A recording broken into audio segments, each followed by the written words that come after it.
Nous remercions France 5 si cette chaîne de télévision accepte de nous laisser partager ce documentaire sur la schizophrénie. Nous ne sommes certes pas d'accord avec tout ce qui sera dit en dedans ce reportage, étant donné que nous venons de ces endroits-là. Maintenant, nous restons corrects face à l'information. Cependant, nous sommes honnêtes et voulons régler les situations des reportages sur notre chaîne HNSOFR et diffusons ce reportage. Bonne vue. Nous rappelons que certaines images et certains propos peuvent heurter la sensibilité du plus jeune public.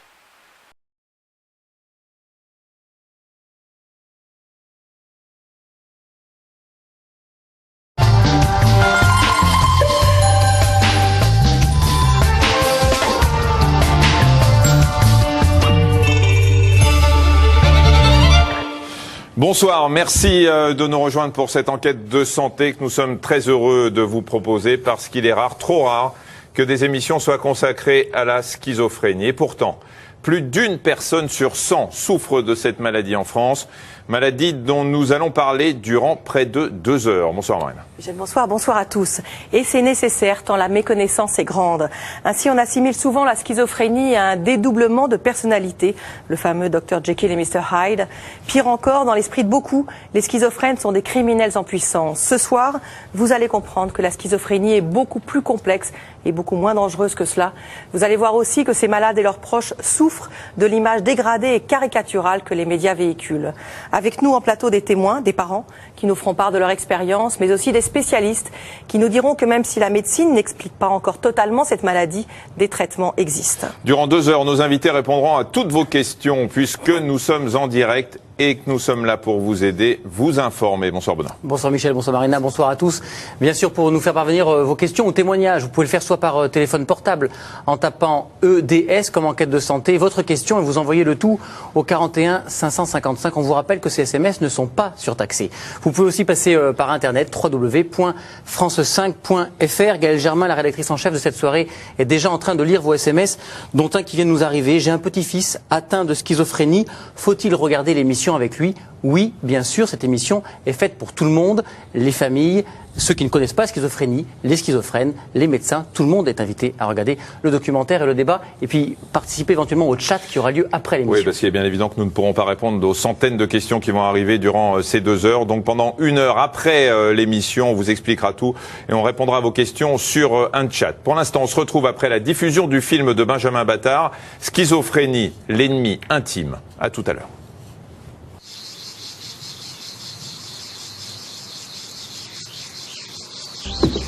La gendarmerie du Var a interpellé ce matin à la Seine-sur-Mer l'homme suspecté du meurtre de son père, mercredi soir à Cavalère. L'homme qui souffre de troubles psychiatriques s'était enfui.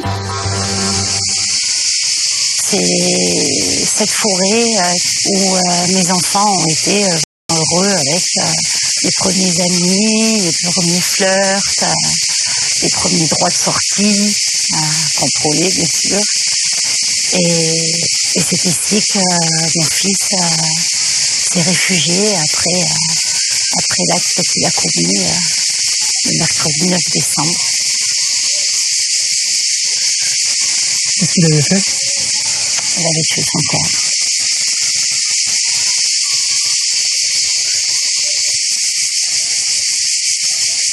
La première fois que je l'ai vu, c'est après avoir demandé un droit de visite à la prison de Réunion. Il m'a serré dans ses bras, il m'a dit « Pardon maman, je voulais pas faire ça, je voulais pas ça. Je voulais pas ça. » Et après, juste après, il vous dit « Oh, c'est pas mal ici, je joue au ping-pong. »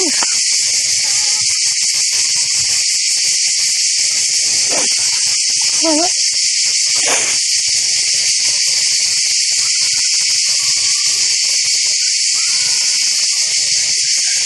C'est l'ambivalence de la schizophrénie.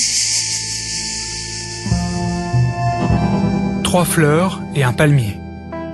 En janvier 2010, le fils de Catherine écrit sa première lettre en prison. Il souhaite à sa mère une bonne année, 1 mois après avoir tué son père dans cet appartement. Menacé d'expulsion, sans traitement depuis des semaines, le jeune homme âgé de 31 ans se sentait persécuté. La fin d'une dérive psychiatrique, l'histoire d'une schizophrénie.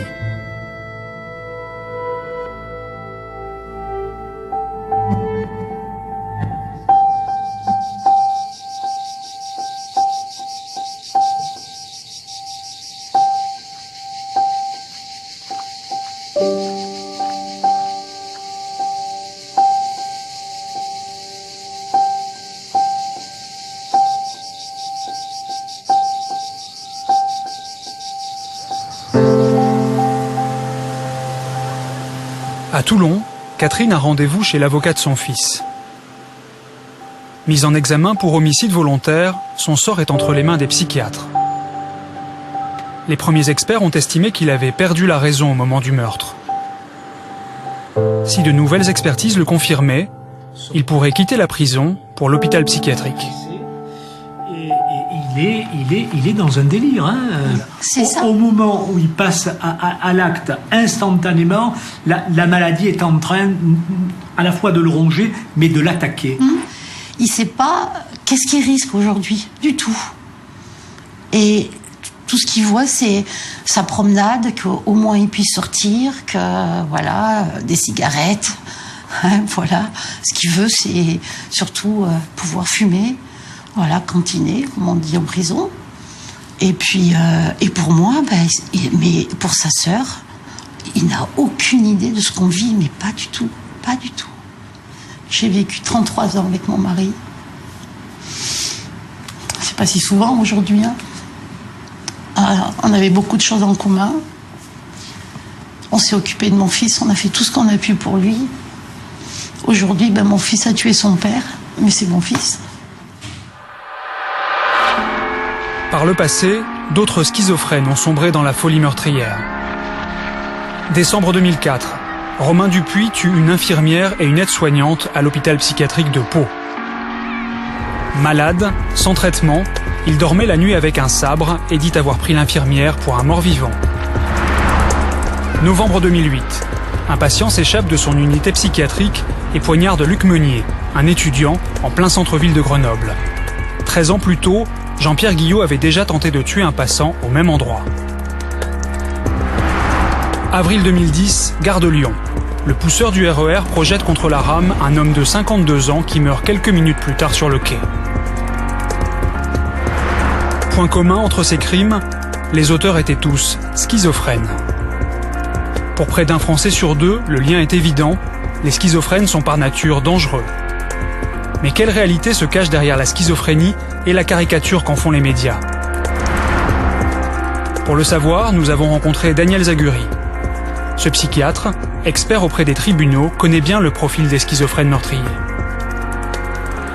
Ce sont des sujets qui ont des antécédents de violence, qui ont arrêté leur traitement, qui consomment de l'alcool et des drogues, et qui commettent leur acte violent, parfois homicide, dans un moment de décompensation, dans un moment d'efflorescence délirante. 90% des patients schizophrènes ne sont pas violents et ne le seront pas. Pour ce qui concerne les autres, il y aurait, si vous voulez, un crime sur 20 à un crime sur 50, selon les statistiques, selon les études, serait attribuable à la maladie mentale. Pour chacun d'entre nous, il n'y a pas plus de risque d'être tué par un schizophrène que d'être terrassé par la foudre. Les familles, en revanche, sont souvent en première ligne. Mais comment savoir si son enfant peut devenir violent? Ce n'est pas ce qui a d'abord inquiété Catherine. Elle a vu son fils entrer lentement dans la maladie. C'est progressif, il y a un peu de repli sur soi. Il sortait moins. Après, il restait plus dans sa chambre. Mais c'est tout. Vraiment, les premières choses, c'était vraiment que ça, quoi. Il n'y a rien, Il n'y a rien de normal. Il n'a pas faim, il ne mange pas. Mais à 2 h du matin, il a faim, il descend à 2 h du matin. Il va manger, il se fait à manger, comme si toute la maison était réveillée. Il parle tout seul. La schizophrénie, c'est, contrairement à ce que les gens pensent, c'est pas toujours des grandes crises psychotiques comme on imagine. C'est avant tout un jeune qui fait pas grand-chose, qui passe ses journées à glander. C'est ça. Et les parents essayent de le remuer, quand est-ce que tu vas sortir du lit, quand tu vas faire quelque chose, et puis il commence à se fâcher, à s'énerver, et c'est tardivement qu'on commence à avoir l'idée que peut-être c'est une maladie.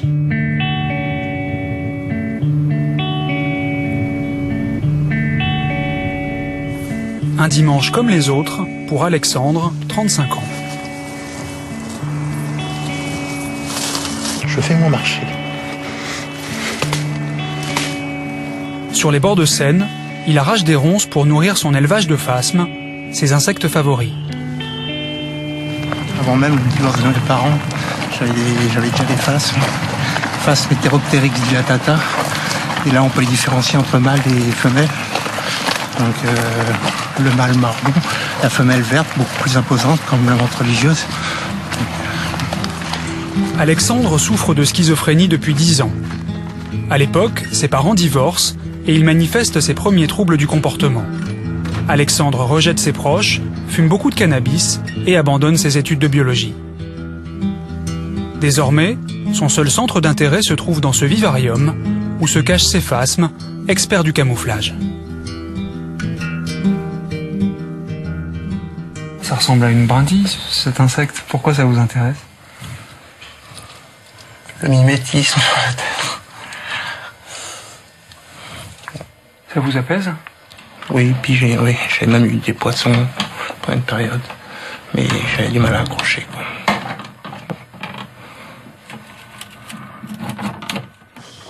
Handicapé par sa schizophrénie, Alexandre ne peut pas travailler. Alors pour occuper ses journées, il enchaîne les cigarettes et passe de longues minutes immobile sur son canapé.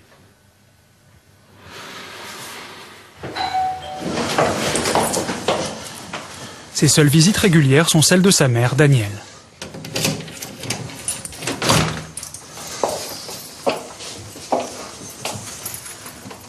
Salut. Oui. Ici. Hein?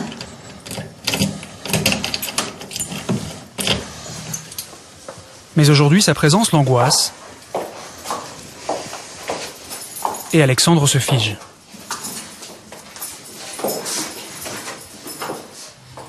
Contrairement à ses habitudes, il refuse de déjeuner chez elle. Moi, normalement, je t'ai acheté des trucs pour te faire plaisir. T'as des sous? Hein? T'as des sous, toi? J'ai pas des sous, mais je fais comme d'habitude. Je t'ai acheté des choses qui te font plaisir en général. C'est ce que je fais, je crois, non?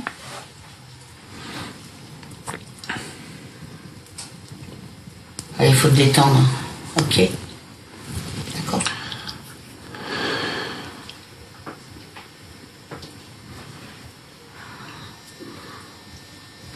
Tu veux venir ou pas? Non?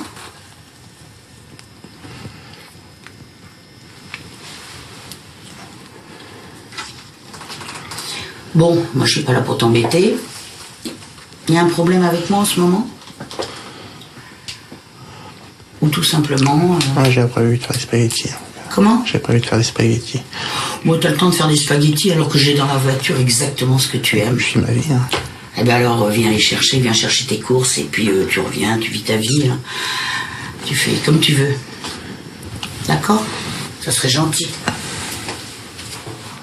Ces silences pesants, ces regards fuyants, ça n'est pas l'expression d'une colère ou d'une rancœur particulière, mais bien les symptômes de sa schizophrénie. Bon, tu veux pas venir voir mon jardin? J'ai fait un effort, hein. J'ai 3 piquets, toutes les grappes, elles sont devant. Comme ça, on a un jardin pour nous. Toi qui n'aimes pas être dehors, hein. Ok? Au bout de 3 quarts d'heure, sans que l'on sache vraiment pourquoi, Alexandre se lève et accepte enfin de quitter son appartement. À peine arrivé chez sa mère, il a déjà repris sa position préférée. Qu'est-ce que je veux dire? Je fais chauffer là, Alexandre. J'ai du Colombo. Non, pas de Colombo. Quoi? Pas de Colombo. J'en ai trop mangé depuis avant. Gonflé, quoi. Normalement, c'est ce que t'aimes. En cuisine, comme d'habitude, Danielle s'adapte aux sautes d'humeur de son fils. Mais elle refuse toujours d'admettre sa maladie.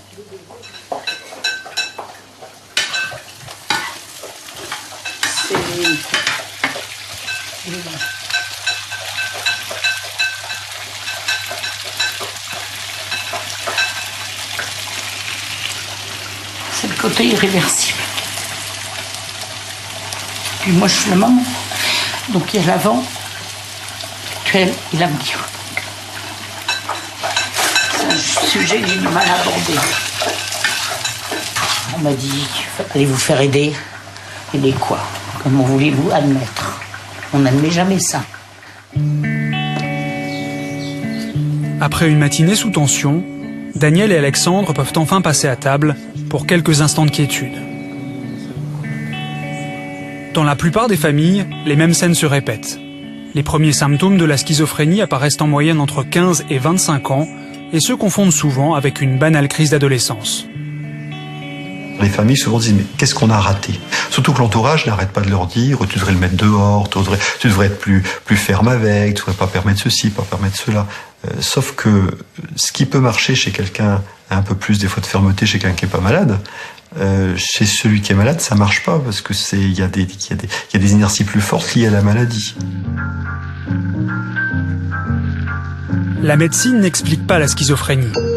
Mais on sait que dans le cerveau des malades, certaines fonctions cérébrales sont perturbées. C'est souvent à la suite d'un choc émotionnel ou d'une consommation importante de drogue que ces dysfonctionnements peuvent se révéler. C'est une maladie qui va perturber les processus de pensée et qui fait que vous allez avoir du mal à organiser votre pensée, de penser de façon cohérente, organiser vos actions. Cette maladie, au bout d'un moment, va vous écarter du monde et vous allez vous recroqueviller sur vous-même. Les schizophrènes perdent le contact avec la réalité. Et parfois, le cerveau leur joue des tours. Des films ont tenté d'illustrer ce que vivent les schizophrènes en crise. Certains entendent des voix,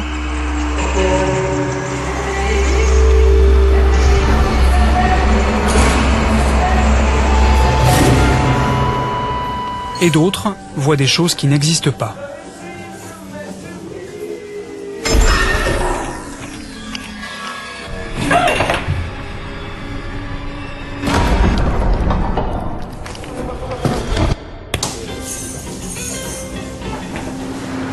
Vraiment le geste, hein, c'était ça. Mais maman, il y a quelqu'un qui me prend toutes mes idées. Il y a quelqu'un qui me prend mes idées, qui est tout le temps en train de me parler.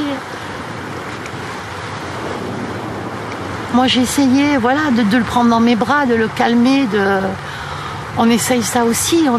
On se dit, bon ben, on voit bien qu'il est angoissé, qu'il a peur. Alors on essaye aussi un petit peu de... Déjà pour un jeune homme à 17-18 ans, c'est pas facile. Hein. Alors on s'aperçoit que finalement c'est un petit garçon qui a peur, quoi. Mais bon, voilà, c'est pas un petit garçon non plus. Hein. Il y a le danger. Et comme on connaît rien, puisque moi jusque-là, il n'y a pas un psychiatre qui m'a expliqué quoi que ce soit. Eh ben, on ne sait pas où est la limite de l'agressivité. Est-ce qu'il peut me frapper? Est-ce qu'il peut nous faire du mal? Et nous aussi, on a entendu des choses. Hein. Alors on dort, la porte fermée à clé. Si les schizophrènes sont rarement dangereux envers les autres, ils le sont très fréquemment pour eux-mêmes. Avant d'agresser son père, le fils de Catherine avait tenté par 2 fois de se suicider. Chaque année en France, 3000 schizophrènes se donnent la mort. Un malade sur 2 fera une tentative de suicide au cours de sa vie. C'est dans ce centre médical du Val d'Oise que nous rencontrons Marie, qui a voulu garder l'anonymat. Marie souffre de schizophrénie. Le 22 mars 2010, en proie à de violentes hallucinations, elle s'est jetée par la fenêtre de sa chambre. J'ai imaginé des bourreaux venant de nulle part, qui venaient me torturer. Donc c'est très dur de décrire un délire. C'est quelque chose de... En tout cas, par peur, j'ai cassé une vitre. Je me suis aussi ouvert un peu le haut du visage avec un morceau de verre. Et après là, je me souviens de rien, à part mon réveil en réanimation. Et j'avais sauté. De combien d'étages ? 3e étage sans ascenseur. En plus, c'était des étages d'école, donc c'est très haut, des plafonds très hauts. Donc ça fait environ 4e étage d'un immeuble moderne. On m'a retrouvée, j'étais peut-être à 10% de ma capacité physique. Avec fracture du coude, des 2 coudes, du fémur, du bassin, des genoux aussi. Puis voilà, un peu cassé des 2 membres inférieurs, des 2 membres supérieurs. Là, c'était bien cassé quand même. Après 21 heures de chirurgie et 2 semaines de soins intensifs, Marie est arrivée dans ce centre de rééducation. Elle se souvient de sa première impression en découvrant les lieux. Donc là, il y a ma chambre. Le volet moitié fermé ou moitié ouvert. Et donc, quand je suis arrivée ici, je trouvais ça marrant de voir les fenêtres à ras du sol pour tous les collègues qui s'étaient défenestrés comme moi. Donc voilà. Une vingtaine de jeunes adultes atteints de troubles psychiatriques sont hospitalisés dans ce centre. Tous ont fait une tentative de suicide par précipitation en sautant d'une fenêtre ou d'un pont. Comme Marie, la plupart voulaient échapper à un délire. Le patient est humilié, insulté, ou alors il a une peur extrême de subir un châtiment imminent, qui peut être aussi dans un contexte mystique, avec le diable, avec des choses, l'enfer, donc des choses qui sont très effroyables, et c'est la nécessité de devoir fuir, tout de suite. Et la précipitation, c'est une modalité qui est immédiatement accessible. Une fenêtre, il y en a toujours une. Entrez. Depuis son accident, Marie tente de se reconstruire. Entre son suivi psychiatrique et ses séances de kinésithérapie, elle a rendez-vous pour un atelier de peinture sur soie. Vous allez me raconter votre consulte de ce matin ?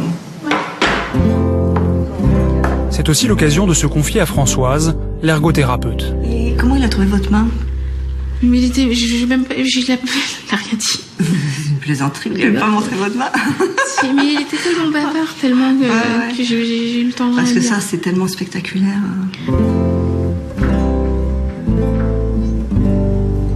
Ça, c'est pas grave, on va pouvoir... on va tricher, hein, on va rajouter une petite étale. Je vais sans doute l'offrir à ma mère. Voilà, ma mère préfère parler de ce qui m'est arrivé comme étant un accident dû à ma maladie. Mon père m'a beaucoup de mal à en parler. Il n'arrivera pas à dire ma fille est malade, elle est schizophrène, elle a été victime de bouffées délirantes. Ça, je ne le vois pas du tout avoir ce discours-là. Il nie complètement la maladie. Pour la famille, toute la culpabilité ressort. Qu'est-ce qu'on a mal fait? Quelle est notre responsabilité? Il y a toutes sortes d'interrogations comme cela, et avec beaucoup d'affect, parce que c'est une violence faite à tout le monde. Et puis de voir son enfant comme ça, vouloir se faire autant de mal, c'est quelque chose de très traumatisant. Ces crises délirantes, qualifiées parfois d'hémorragie psychique, ne relèvent pas des circuits d'urgence classiques. La police ou les pompiers sont les seuls services de l'État qui se déplacent dans ces moments-là. Et ils ne le font qu'en cas de réel danger.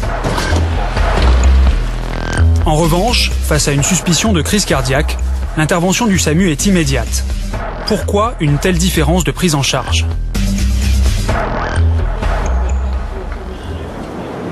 Pendant des années, Catherine a appelé à l'aide, mais personne n'est venu pour son fils. Abandonnez votre fils ou votre fille, et il y aura une place pour lui à l'hôpital. C'est-à-dire qu'il va prendre son traitement. Il y aura quelque chose de fait pour lui.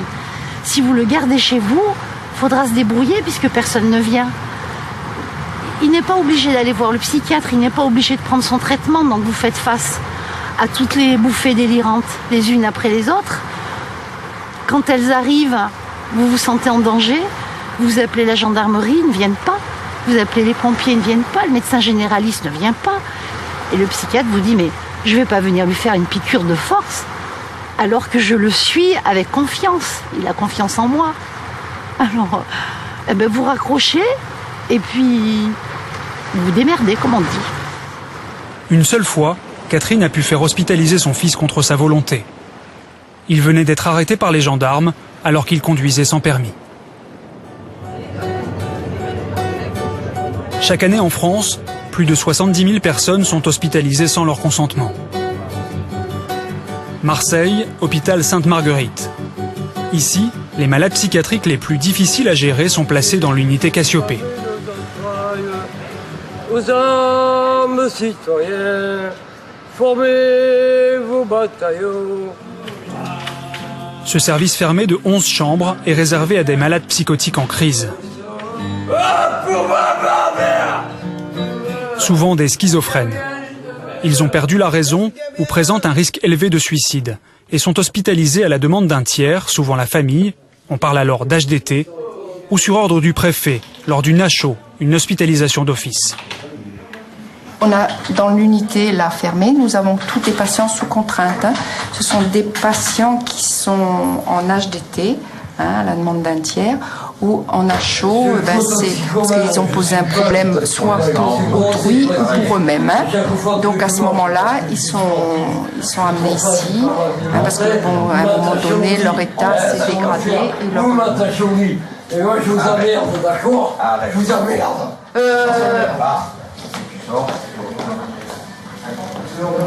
Ça c'est notre quotidien. Ça arrive souvent? Très souvent en ce moment, oui, le service est très lourd en ce moment. Mais bon, un peu aussi, il y a les chaleurs, puis bon, on a des patients qui sont en phase très aiguë de leur pathologie et qui, pour eux, c'est difficile aussi d'être enfermés ici. Mais bon, on n'a pas d'autre solution. Le plus souvent, à l'hôpital Sainte-Marguerite, les patients sont hospitalisés dans des services ouverts, comme ici, à l'unité Orion. Pendant plusieurs semaines ou plusieurs mois, ils vont suivre un traitement pour que leur état se stabilise. Antoine, ça va? Hospitalisé à la demande de ses parents, Jean-Antoine était très délirant lors de son admission à l'hôpital il y a un mois. Rebonjour, vous acceptez qu'on discute 5 minutes? Oui? Ce matin, les psychiatres du service lui rendent visite. Vous entendez des voix? Avant. Avant? Elles étaient gentilles ou méchantes, ces voix? Je sais pas. Aujourd'hui, vous n'entendez plus des voix? Non. Est-ce que vous pouvez me dire un petit peu quel âge vous avez? 100 000 ans. 100 000 ans? Pourtant, quand je vous vois, j'ai pas l'impression que vous avez 100 000 ans. Oui, mais ça se répète dans ma tête. C'est-à-dire? Ça se répète les années. Et qu'est-ce que vous avez fait dans votre vie? J'étais pilote d'avion. J'ai même frappé François Mitterrand à la télé. Ah bon? C'était quand ça? Je sais pas, je me rappelle pas. Vous vous rappelez pas? Je me rappelle pas non plus, hein. J'étais pilote d'avion, j'étais gendarme, astronaute. Et là aujourd'hui, vous faites quoi aujourd'hui? À la retraite. Vous êtes à la retraite? Oui. Là, c'est la première fois que vous venez ici? Non. Non. Et avant, vous avez fait d'autres hôpitaux? Oui. Pour quelle raison? À cause de ma mauvaise transformation. À cause de votre mauvaise transformation? Ça veut dire quoi? Le troisième œil. C'est-à-dire, expliquez-nous. Je suis une mauvaise transformation du panda. Vous êtes une mauvaise transformation du panda. Et c'est à cause de ça que vous êtes hospitalisé? Est-ce qu'on vous a déjà dit que dans votre discours, des fois, c'était pas tout à fait organisé, pas tout à fait compréhensible pour les autres? Je sais pas. On vous l'a déjà dit ou pas? Oui. Oui. Il y a plusieurs personnes qui vous l'ont dit. D'après vous, ça vient de quoi, ça? D'un catéchisme raté. D'un catéchisme raté. Moi, je préconise souvent de ne pas rentrer dans le délire du patient parce que ça n'avance pas de rentrer dans son délire. Par contre, il faut essayer de comprendre comment il réfléchit, comment il pense et à quel point il croit à ce qu'il dit ou pas. En fait, ce qu'on va chercher quand on lui pose des questions, c'est est-ce qu'il y croit à 100% ou est-ce que des fois il a un petit peu un doute. Et c'est grâce à ce doute qu'on va essayer un petit peu de travailler et de rentrer dans l'explication de la maladie, l'explication que c'est un symptôme, que c'est effectivement le cerveau qui produit ça, que lui, il y croit, c'est sûr, parce que il peut pas faire autrement, c'est son cerveau qui lui dit, mais que peut-être c'est pas la réalité et que petit à petit, on va essayer de critiquer ça avec lui et de parler de symptômes et notamment de symptômes de la schizophrénie. Même s'il semble encore dans son monde, Salut. Jean-Antoine va mieux depuis quelques jours. Grâce aux médicaments, ses hallucinations sont moins présentes et ses angoisses ont diminué.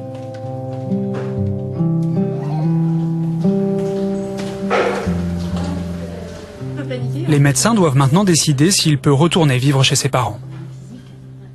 Il est persuadé qu'il sort lundi. Ouais, Ça vient d'où Je sais pas. Ça vient que le week-end prochain, dans 10 jours, il est invité à un mariage. Alors, je sais plus qui ça. Et donc il voulait être sorti pour avoir le temps de se préparer, d'acheter son costume, etc. C'est samedi prochain le mariage?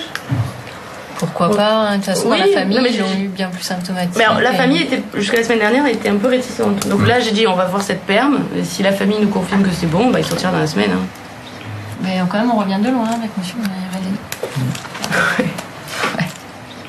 Là, il va sortir, oui, il a encore des symptômes un petit peu, hein, il est encore symptomatique, mais par rapport à ce que c'était avant, c'est pas grand-chose, et surtout, ça altère pas le fonctionnement au quotidien. L'idée, c'est pas qu'il n'y ait plus aucun symptôme, mais que ce soit compatible ou pas en fonction de la tolérance aussi de la famille avec le maintien à domicile. Dès la sortie et même pendant l'hospitalisation, on reçoit les familles régulièrement pour justement préparer la sortie. Et les familles ont nos numéros, peuvent nous appeler. Et dès qu'il y a un souci, c'est d'ailleurs souvent la famille qui dit il va pas bien, il faut le réhospitaliser, et il nous l'emmène plutôt que le patient qui dit je vais pas bien et je vais être hospitalisé. Souvent. Le temps d'un week-end, Jean-Antoine a donc droit à une permission de sortie. Son père est venu le chercher.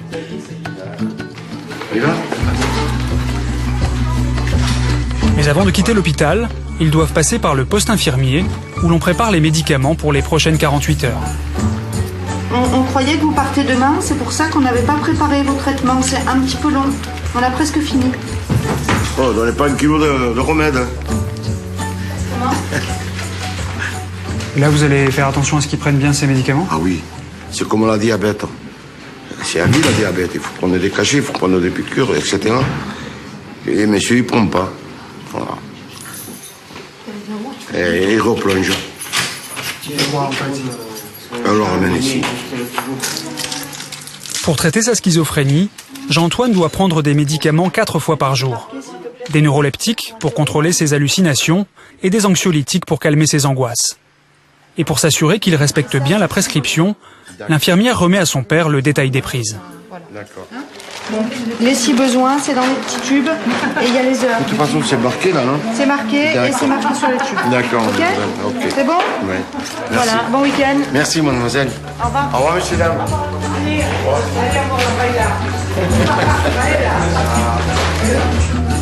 Pour Jean-Antoine, l'enjeu est de taille. S'il ne rechute pas ce week-end, il pourra rester chez ses parents.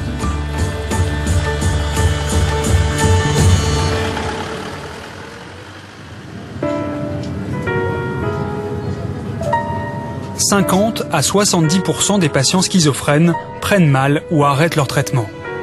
Le risque de nouvelles crises est alors 4 fois plus important. Pour ces malades, des centres de soins et d'accueil existent aussi en ville. Dans l'est de la France, à Lunéville, nous avons rendez-vous dans un centre médico-psychologique. Pendant qu'Arnaud, l'infirmier, prépare le café, la journée débute toujours par la lecture de l'horoscope.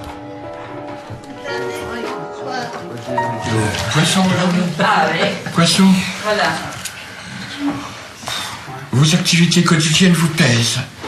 Amour. Si vous êtes célibataire, c'est la fête, vous sortez tous les soirs. Forme.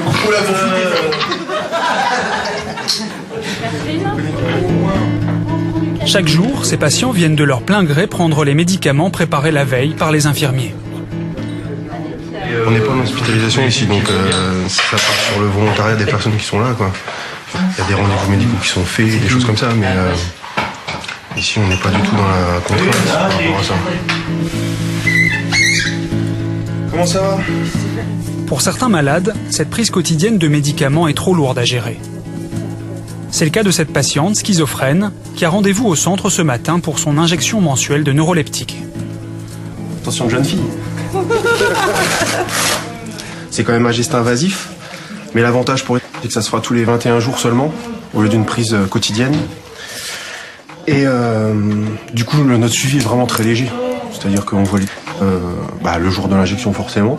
On se voit ensuite en dehors pour quelques visites à la famille ou des choses comme ça, mais c'est à la demande aussi. Mon médecin m'a dit que c'était à vie.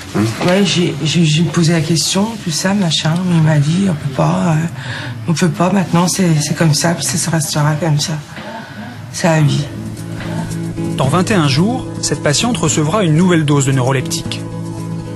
Efficaces sur les symptômes de la schizophrénie, ces médicaments entraînent aussi des effets secondaires importants, comme la prise de poids.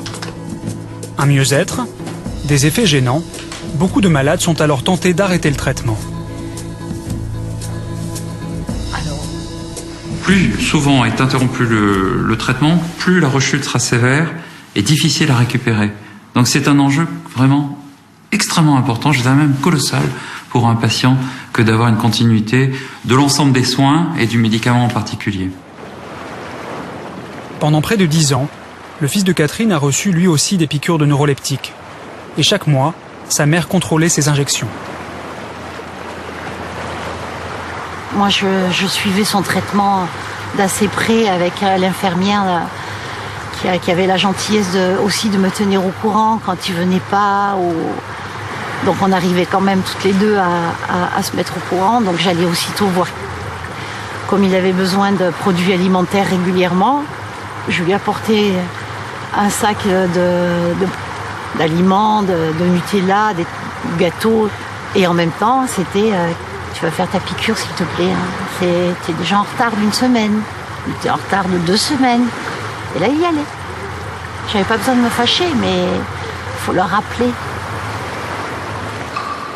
À l'automne 2009, Catherine, souffrante, n'a pas effectué ses vérifications habituelles. Son fils a raté 2 rendez-vous chez l'infirmière. La 3e injection a bien eu lieu début décembre, mais trop tard. Quelques heures seulement avant le meurtre de son père. Le médicament n'avait pas eu le temps d'agir. Il faut qu'il y ait des soins ambulatoires, sans consentement. C'est l'intérêt même du patient et de sa famille. On ne peut pas laisser seul un patient qui a un besoin manifeste de soins et qui peut parfois refuser de s'y soumettre. Décembre 2008. 3 semaines après le meurtre à Grenoble d'un étudiant par un schizophrène, Nicolas Sarkozy annonce une réforme de l'hospitalisation psychiatrique et une obligation de soins pour certains malades.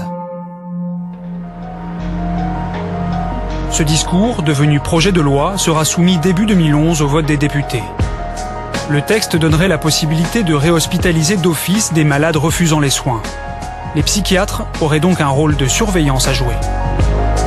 Lorsque on fait interner, entre guillemets, un patient parce qu'il est dangereux pour lui-même, parce qu'il est dangereux pour les autrui, et que 24 heures après, on le retrouve dans la rue, je dis bien dans la rue, c'est-à-dire sans soins, sans suivi, sans rien, là, la responsabilité des psychiatres est en cause. Et effectivement, il était nécessaire de cadrer ce genre de choses.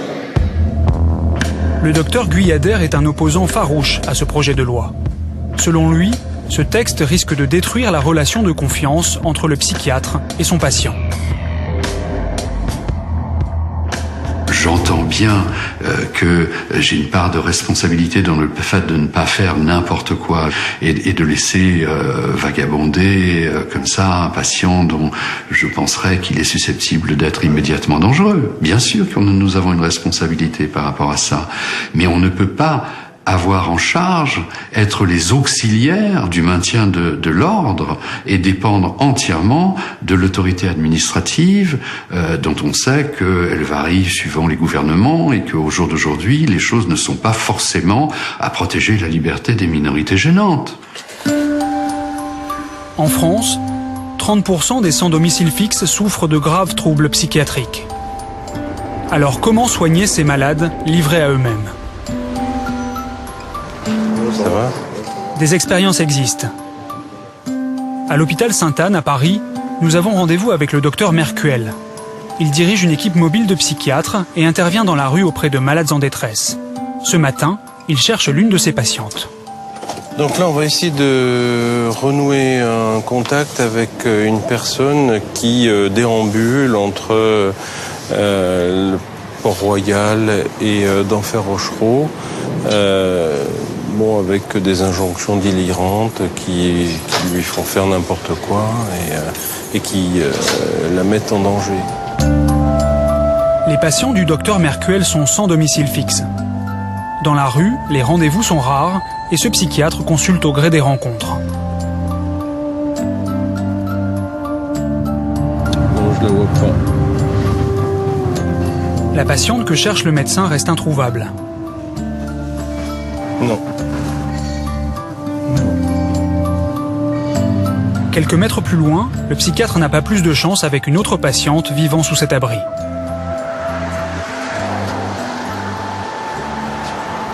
Bonjour. Coucou. Vous êtes là? Donc, il va falloir repasser plus tard et puis essayer d'entrer à nouveau en contact avec elle. Est-ce qu'elle est là? Non.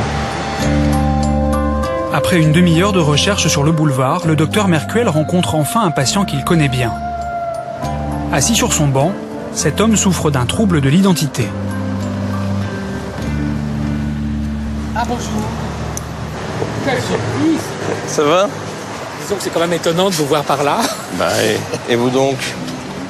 Victime d'un délire de persécution, cet homme a entassé une montagne d'objets dans son appartement, au point de ne plus pouvoir mettre un pied chez lui. Ce trouble, que les médecins appellent le syndrome de Diogène, se rencontre parfois chez les schizophrènes. Depuis 1 an, il vit donc dans la rue et tente d'expliquer au psychiatre pourquoi il a tant de mal à réintégrer son logement. Je suis en train d'essayer d'abaisser la montagne qui m'empêche d'entrer dans la cuisine. Celle qui m'empêche d'entrer dans le salon, l'heure n'est pas venue malheureusement.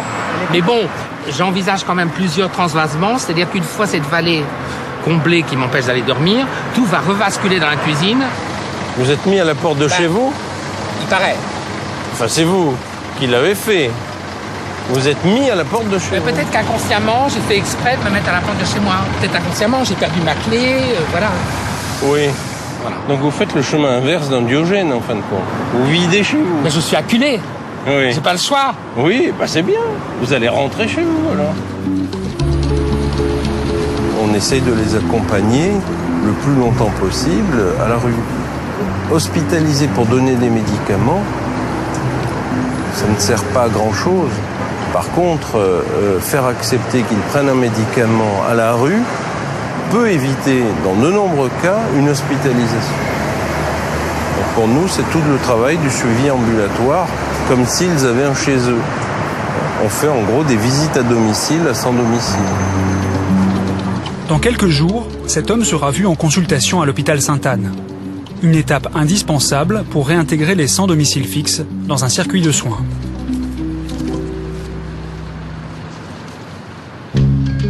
Marginalité, exclusion sociale, la schizophrénie est la maladie mentale la plus handicapante chez les jeunes adultes. La moitié des schizophrènes ne pourra jamais travailler. Les schizophrènes sont rarement mariés et peinent à trouver un logement. Résultat, après une première hospitalisation, 2/3 des malades retournent vivre chez leurs parents. À l'hôpital psychiatrique de Rouffach, dans le Haut-Rhin, on ne se contente pas de soigner des patients. On prend aussi en charge leur famille. Et pour aider les parents, un médecin joue au malade imaginaire. Il y en a marre. Ce médecin, c'est un con. J'ai attendu pendant 1 heure. Il m'a pris 5 minutes pour me revenir mon ordonnance. Je peux aller le voir. Si j'étais à ta place... T'es pas à ma place. T'es pas à ma place, tu peux pas comprendre mon problème. Si j'étais à ta place, je pense que je réagirais de la même façon. Et à ce moment-là, une fois que vous avez dit ça, vous complétez pour en savoir un peu plus. Et alors, qu'est-ce que tu as fait? Et alors, comment ça s'est passé après, hein? Et vous ne créez pas le conflit. Alors, on va le faire dans une situation un peu plus délirante. Oui, moi j'en ai marre, les Martiens n'arrêtent pas de me poursuivre. Si les Martiens me poursuivraient, j'aurais vraiment très peur. Et je m'enfuirai. Alors, bon. Je vais être plus loin. Réunis autour de ce psychiatre, des parents d'enfants schizophrènes. Pendant 3 mois, ces familles suivent un programme baptisé Pro-Famille. 14 séances pour apprendre à communiquer avec leurs enfants malades, mieux gérer leurs émotions et aussi faire face aux crises et aux hallucinations. Un autre exemple, imaginez que vous ayez un jour rencontré vraiment des martiens. Et puis si tout le monde se moque de vous, vous vous sentez extrêmement seul. Donc le fait que quelqu'un ait une oreille comme ça, ne rabroue pas et écoute, ça va créer des liens. Et vous allez devenir un allié. Et on demande des conseils et on écoute les conseils que de ses alliés. Depuis 11 ans, le docteur Audet a formé des centaines de parents à ces techniques. Denise et Claude ont un fils schizophrène et ce programme a changé leur vie. Je pense que si on n'avait pas fait Pro-Famille, on ne serait pas là aujourd'hui. On était dans un tel état de détresse, de déprime, on savait plus où aller, on ne voit pas d'avenir, hein. Donc il y a toute une démarche à accepter, et on est encore dans ce travail aujourd'hui. Mais les choses se passent beaucoup mieux parce qu'il a compris que nous avons compris. Que nous acceptons. Que nous acceptons, et donc les choses se passent beaucoup mieux, et voilà, il y a un échange qui se fait, on n'est plus dans l'opposition et dans le conflit, ce qui est très souvent le cas lorsqu'on ne comprend pas. Il y a beaucoup de familles qui nous disent, moi je serais prêt jusqu'au bout du monde pour que mon enfant aille mieux. Mais ils sont prêts jusqu'au bout du monde, 14 séances de formation, ça devrait être jouable. Problème, seuls 1% des parents d'enfants schizophrènes ont suivi cette formation encore expérimentale en France. Quant aux malades, leur souffrance n'est pas seulement mentale, elle est aussi physique, avec des conséquences dramatiques sur leur durée de vie. Lorsqu'on dit à quelqu'un « vous souffrez d'une maladie mentale, quelle qu'elle soit », son espérance de vie est diminuée de 20 ans. Toute la population générale a une espérance de vie qui augmente dans tous les pays favorisés. Les malades mentaux ont une espérance de vie qui diminue. Donc c'est une discrimination beaucoup plus importante que la discrimination sociale. Parce que être en bonne santé, c'est la première chose que doit avoir un être humain pour avoir une position digne dans la société. Trouver leur place, vivre comme les autres, c'est ce que tentent de faire Nicolas et Coralie. Schizophrènes tous les deux, ils vivent en couple depuis 1 an dans cet appartement de Nancy et sont autonomes grâce à leur allocation adulte handicapé. À l'heure du petit déjeuner, la journée commence toujours par le même rituel. Vous avez toujours été aussi sérieux avec les médicaments ? Non. C'est pas... Par un moment, j'ai fait 3 rechutes comme ça, suite parce que j'ai arrêté mon traitement. C'est pour ça que maintenant, j'ai appris qu'à partir de maintenant, qu'à partir d'avant, mais à partir d'un certain moment, je me suis dit il fallait que je prenne mes médicaments parce que ça pouvait plus être comme ça, quoi. Avec des délires et tout ça, se sentir persécuté et tout ça, c'est pas bon, quoi. Depuis bientôt 5 ans, Nicolas est stabilisé grâce aux médicaments. Il a appris à connaître sa maladie. Ce fan de rap a même composé des chansons sur sa schizophrénie. Sur scène, Nicolas se fait appeler Schizik. Alors Schizik, c'est un diminutif de schizo comme schizophrène, ski comme schizophrène et zik comme musique, tout simplement. C'est un nom que, en vrai, je me suis donné ça il y a 2-3 ans avec des copains et ça m'a toujours resté. Alors des fois, pour rigoler dans les micros quand je chante, et je dis Schizik au micro, prêt à vous balancer un fier son. Alors, celle-là, elle est pas mal. C'est la toute première que j'ai chantée. Alors celle-là, je peux la chanter parce qu'elle parle vraiment de ma maladie. Alors, je peux vous la faire... Je la fais sans micro ? D'accord.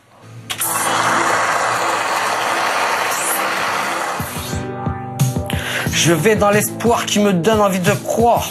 Tu peux me croire, la vie n'est pas tous les jours rose comme tu peux le voir. Je suis pas à la fête, j'ai un cœur en or et ça se voit. Je dois garder le moral. On a le droit de garder devant soi. Nicolas a vécu le parcours chaotique de nombreux schizophrènes. Il a connu la drogue, la violence et la rue. Et il n'a rien oublié de ses délires de persécution. C'est surtout en période où j'avais pas de médicaments que je faisais beaucoup de délires dans les bus, quoi. J'imaginais que les gens ils parlaient de moi, je me sentais persécuté. J'ai l'impression qu'ils rigolaient de moi dès qu'il y avait des filles ou des gars qui me regardaient, bah, ça me mettait mal à l'aise. Il y en a qui me faisaient peur. Et moi, j'ai l'impression que j'étais dans un autre monde, quoi. Totalement dans un autre monde. Et du coup, là, ça le fait plus, quoi. Sa nouvelle vie, Nicolas a pu la reconstruire grâce au soutien de l'association Espoir 54. Oh, yeah. Chaque matin, il retrouve ses amis. La plupart d'entre eux sont schizophrènes, comme lui. Bonjour. Salut Nicolas. Salut. Et dans les conversations, il est souvent question du regard des autres. Salut Nadia. Salut. Tu vois ce que je veux dire, les gens qui critiquent dans la rue, parce que ou des gens que tu connais, que tu leur dis pour la première fois que t'es schizophrène ou que t'es malade psychique, tout de suite ils vont te dire ouais mais t'es fou ou alors ils vont pas te dire devant toi, mais ils vont le dire dans ton dos. Moi ça me le fait souvent ça. Parce que chaque fois que je rencontre quelqu'un, à chaque fois que je lui dis, à chaque fois il me dit ah bah non, tu vois il me critique quoi. Ça fait des années, des siècles. Qu'on est montré du doigt parce que catalogué comme fou, donc les médias, la télé, la radio, donc dangereux. Ouais, mais moi, comme je disais aussi, c'est que tu vois, ils montrent le côté à l'hôpital, mais à chaque fois, c'est des gens qui sont pas stabilisés. Donc après, les gens, ils pensent que les schizophrènes, ils sont tout le temps comme ça. Et ils montrent pas beaucoup les gens qui sont stabilisés comme nous. Là, nous, on a un groupe, et bah du coup. On est bien, quoi. Bon, tout à l'heure. Aujourd'hui, Nicolas a un rendez-vous important avec Stéphane, le directeur de l'association. Ce psychologue le suit depuis plusieurs années. Et Nicolas a une révélation à lui faire. Un peu angoissé, il lui confie son désir de fonder une famille. Ça fait 5 mois qu'on essaye. Donc il y a eu plusieurs tentatives.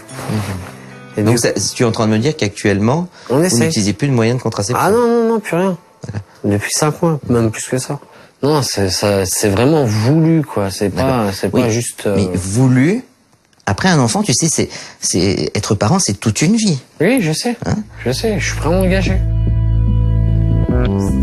Ça veut dire quoi pour toi, devenir papa?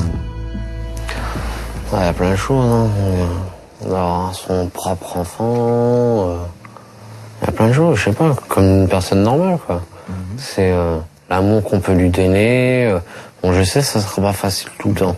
Parce qu'au début, il faut se lever à 8 heures. Mais c'est une évolution, parce que l'enfant, il grandit en même temps. Puis après, il nous l'ordonne. Il nous redonne l'amour qu'on lui a donné au début. Il nous l'ordonne à 2-3 ans. Après, bon, il commence à devenir un peu plus dur. Mais c'est toujours moi, je trouve que c'est beau. Oui. Moi, je veux pas t'en empêcher. Je veux dire, c'est normal d'avoir à un moment donné, quand on est en couple, un désir d'avoir des enfants, etc. Hein. Simplement qu'il faut effectivement qu'on s'arrange pour que tu aies le maximum de compétences pour que ça se passe bien. Voilà. D'accord ? Prise de médicaments, gestion de l'argent, tâches ménagères, des choses simples de la vie quotidienne qui sont autant d'obstacles pour Nicolas et sa compagne. Mais Stéphane est là pour les aider à relever ces défis. Si tu gères correctement ton quotidien, ce sera tous ces problèmes-là que tu n'auras pas à gérer quand tu accueilleras un enfant. Ok ? Et je crois, à un moment donné, d'ailleurs, si elle est d'accord, il faudra qu'on fasse ce travail avec toi, mais aussi avec ta copine. Hein ?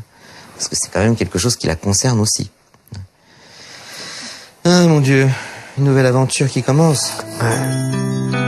Je ne regarde pas Nicolas comme un schizophrène. Avant tout, c'est Nicolas. Et avant tout, c'est une personne.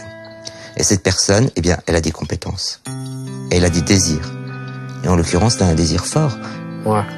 Et ce désir-là, il va peut-être le porter pour pouvoir vivre avec les autres. C'est pas parce que je suis malade que je suis pas comme tout le monde. Moi, je me dis, je suis normal, puis voilà, je me pose même plus la question de la maladie. Elle est là, maintenant je vis avec. C'est comme un frère, comme une sœur, c'est comme, voilà, elle est en moi, moi je peux rien y faire, hein. Le temps d'un film, ils ont voulu nous montrer leur vrai visage. Ils nous ont confié leurs espoirs,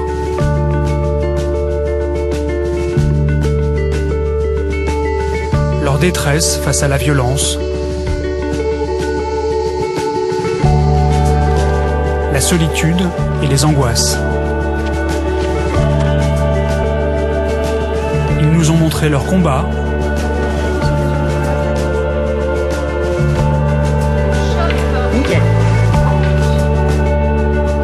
et la volonté de retrouver leur enfant.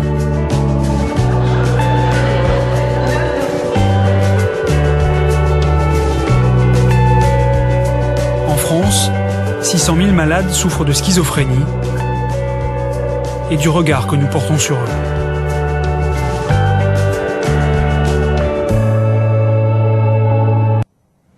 Merci à tous ces malades, merci à tous ces parents qui ont accepté de témoigner dans ce document. Catherine, merci infiniment d'être là, d'être avec nous. On vous a vu plusieurs fois au cours de ce reportage. On va bien sûr revenir sur les signes de la maladie, sur le diagnostic, mais un mot sur ce regard que la société porte sur les malades. Est-ce que dans toute votre histoire avec votre fils, vous avez eu en permanence un regard de la société négatif vis-à-vis de cette maladie et de votre fils? Oui. Au départ, même pas un regard, une solitude totale. C'est surtout ça que je retiens, moi, de mon parcours. Ça a été une solitude dès le départ. Une fois qu'on nous a dit que c'était une crise d'adolescence, tout le parcours pour arriver jusqu'à l'acceptation d'aller voir un psychiatre. Puis ensuite le parcours d'un psychiatre que nous avons vu, mais qui a mis très très longtemps à diagnostiquer la schizophrénie. Ensuite, malheureusement, un médecin généraliste qui, pendant des années, a renouvelé une ordonnance sans se préoccuper de demander seulement à mon fils ou d'exiger que mon fils aille voir son psychiatre, y compris de renouveler un dossier Cotorep qui normalement est rempli uniquement par un psychiatre. Voilà, c'est la solitude. C'est la solitude aussi, comme le disent presque tous les parents, de ne pas avoir de quelqu'un en face. Dans les grandes villes, oui, bien sûr, beaucoup. Malheureusement, moi, je fais partie d'un secteur, ces fameux secteurs, où je n'ai pas le choix, où j'ai le droit d'avoir qu'un interlocuteur au niveau de l'hôpital. Et vous n'êtes pas tombé sur le bon qui vous a expliqué suffisamment. Voilà. Alors on va revenir là-dessus, Catherine, sur les premiers symptômes. Deux psychiatres avec nous, le professeur Christophe Lançon. Bonsoir, vous êtes psychiatre à l'hôpital Sainte-Marguerite à Marseille, on l'a vu dans le reportage. Et à vos côtés, le docteur Yann Audet, bonsoir. Bonsoir. Psychiatre au centre hospitalier de Rouffach, c'est vous qui, entre guillemets, jouiez le malade. On a beaucoup de questions qui arrivent. On va essayer de répondre. Il le fait bien. Il le fait très bien. On va essayer de répondre concrètement et assez rapidement à toutes les questions pour en traiter le plus possible. N'est-on schizophrène ou le devient-on après divers problèmes? Parce qu'il y a quelque chose qui saute aux yeux, c'est que tout va bien avant, et qu'un jour, ça bascule. Alors, c'est héréditaire, c'est génétique, il y a une question qui viendra sur l'hérédité. Il y a une composante héréditaire qui est montrée dans un certain nombre de cas, mais dans beaucoup de maladies qui ont une base génétique, le développement de la maladie peut très bien arriver tardivement. Souvent, au moment de l'adolescence, c'est une période et une maturation du cerveau. Et il semblerait, d'après un certain nombre de théories actuelles, que cette maturation soit se fasse mal chez les gens qui sont malades, peut être liée à une anomalie du programme génétique de maturation, soit qu'elle décompense du fait qu'il y a une maturation normale, mais sur un terrain qui était au départ anormal, durant l'embryogénèse, des anomalies de la c'est-à-dire la formation de l'embryogenèse, c'est la formation de l'embryon, de tous les cerveaux. Et au départ, il y a énormément de connexions. C'est-à-dire que la nature fait, pour être sûr que ça marche, on fait plein de connexions, puis après on fait de l'économie. Voilà, on fait de l'économie. On se débarrasse de celles qui servent à rien. Et au moment où on dévoile, au moment où on fait cette suppression de connexions qui sont en trop au moment de l'adolescence, à ce moment-là, on pourrait dévoiler le trouble. C'est deux hypothèses qui existent actuellement. Héréditaire ou pas? Héréditaire ou pas? Alors, ce qui est héréditaire, c'est le terrain. Le terrain, mais pas la maladie. Pas la maladie. Mais est-ce qu'il faut... C'est pas la maladie. La maladie, elle n'est pas héréditaire. Et puisqu'on parle, c'est vrai que beaucoup de parents parlent de la consommation de drogue, en particulier celle de cannabis, peut-elle déclencher la schizophrénie? On sait qu'il y a beaucoup de parents qui parlent effectivement de la consommation très abusive de cannabis avant qu'il y ait eu ces premiers symptômes. Est-ce que c'est effectivement un facteur révélateur? Bon, 50% des adolescents fument du cannabis, au moins une fois. Et la schizophrénie, c'est une maladie qui est finalement pas si fréquente que ça. Donc, la drogue, c'est un facteur précipitant, si on veut. Mais forcément, il y en aurait eu d'autres. Et stigmatiser le cannabis, pour la santé des malades mentaux, c'est pas le cannabis, le problème, c'est l'alcool et le tabac. On l'a vu dans le reportage. On a l'impression d'être à la Ceuta, quoi. C'est effrayant. C'est effrayant. Et on vit dans un univers de fumée, et ça, c'est quand même bien plus terrible que le cannabis, quoi. Votre fils était consommateur de cannabis ou pas, au moment où de ce qu'on appelle cette grosse crise d'adolescence? Il a essayé aussi, bien sûr. Mais c'était pas le facteur essentiel. Pardon d'insister sur ces histoires d'hérédité, mais à mon avis, la personne qui a posé la question, c'est une dame qui nous dit le père de mon fils est schizophrène, est-ce que lui va le devenir? Ça veut dire quoi concrètement? C'est-à-dire que quand on a un père schizophrène, il y en a combien qui vont devenir schizophrènes? Il y a des statistiques. On sait ça. Voilà. En gros, c'est alors 10 fois plus, mais ça paraît beaucoup, ça l'est pas. C'est-à-dire qu'on a une maladie qui est fréquente à 1% de la population, elle va passer à 10% quand un parent est atteint.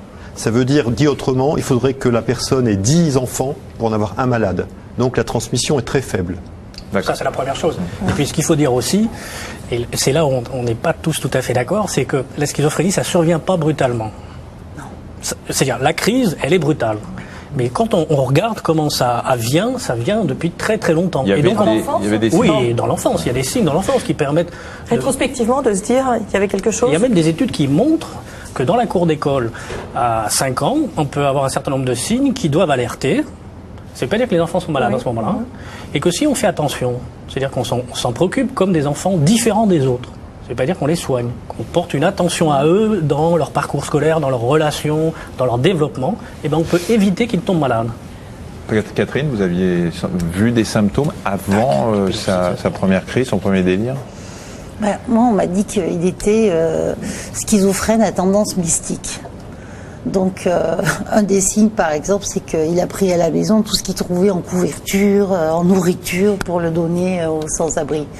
Donc, acte de bonté. Donc, oui, c'est de la générosité, c'est pas mystique. Mais justement, quand il était petit, il était très généreux. Alors, est-ce que on doit se dire, parce qu'un enfant est gentil ou bon, parce que c'est ce qu'on disait de lui dans la famille, ou même les parents de ses amis, est-ce que d'être bon ou trop bon petit, ça va être une schizophrénie plus tard? Comment on fait pour savoir tout ça? Cela dit, vous avez pensé quand même, avec les signes qui se sont majorés au fur et à mesure, vous avez bien pensé, vous aviez même évoqué cette possibilité. C'est le psychiatre qui vous a dit, en gros, n'employez pas les grands mots, ne parlez pas de schizophrénie, c'est ça? Au bout de 2 ans, parce que j'ai toujours amené mon fils et je suis toujours restée dans la salle d'attente. Au bout de 2 ans, comme je me documentais aussi, parce que j'ai bien vu quand même que la crise d'adolescence a été quand même un peu costaud, je lui ai demandé, je lui ai dit, mais docteur, est-ce qu'il est schizophrène? Et je me rappellerai toujours ce jour-là, il m'a mis les mains comme ça, il m'a dit, madame, n'employons pas de grands mots, l'essentiel c'est que votre fils aille mieux. Il avait des hallucinations à ce moment-là ou pas? C'est ça qui vous a le plus inquiété? Ce qui m'a le plus inquiété, les hallucinations, on s'en rend pas compte tout de suite. C'est surtout vraiment un retrait petit à petit de la vie familiale. Si on pouvait trouver cette maladie plus tôt, on n'arriverait pas à ces symptômes. Parce que c'est progressif. Les hallucinations, elles n'arrivent pas comme ça, les voix en même temps, quand on a entendu la description dans le reportage, dans le documentaire, de l'adolescent qui reste dans son lit toute la journée, qui fait rien, mais c'est pas 9 adolescentes sur 10, mais enfin les parents d'adolescents qui font ce genre de choses doivent être très inquiets à l'idée qu'ils puissent développer une schizophrénie, alors que c'est un adolescent qu'on appelle les adolescents guimauves. Alors comment on fait la différence? Ils sont bizarres. Ce qu'ils font, c'est pas. Si vous avez 4 enfants, ils vont tous rester dans la chambre. Mais celui qui va développer la schizophrénie, il va faire des choses qui sont pas exactement habituelles. Vous voyez ce que je veux dire? C'est pas l'adolescent. Il y a quelque chose qui est pas habituel, qui est bizarre, qui est un peu troublant. Vous voyez ce que je veux dire? Et puis il va faire d'autres choses. Il aura plus de copains. Il va pas rester des heures dans son ordinateur. Voilà. Donc il va se couper du monde, s'enfermer. Et il va devenir comme un étranger, ses parents ne vont plus le reconnaître. Votre adolescent qui fait la crise d'adolescence, il est insupportable, on le reconnaît. Voilà. Catherine, votre fils aujourd'hui est en prison? Il est toujours en prison. Il est suivi par un psychiatre, il a des médicaments? Il a des médicaments parce qu'il les accepte. Il a toujours une piqûre de neuroleptique. Parce qu'il l'accepte, parce qu'il faut savoir qu'en prison, l'obligation des soins n'est pas une obligation. Mais il est suivi par un psychiatre en prison? Il n'est pas réellement suivi. Un psychiatre l'a vu quand il est rentré en prison et depuis, non. Et le dernier courrier que j'ai reçu de mon fils, il date de vendredi. Dans ce courrier, il me demande de s'occuper de son euthanasie. Il me dit, peux vous lire juste sa dernière phrase, parce que je l'ai amené. Je suis dégoûtée de ce qu'il est arrivé. Je suppose qu'il doit être au paradis. Il paraît qu'on s'y sent bien. Vous me manquez beaucoup. La famille, c'est important dans la vie. Je fais des prières pour que Dieu me pardonne. Maintenant, j'ai fait du mal autour de moi et j'en ai marre d'être malade. Je veux me faire euthanasier. Est-ce que tu peux te renseigner pour ça et t'en occuper? Ce serait gentil de ta part.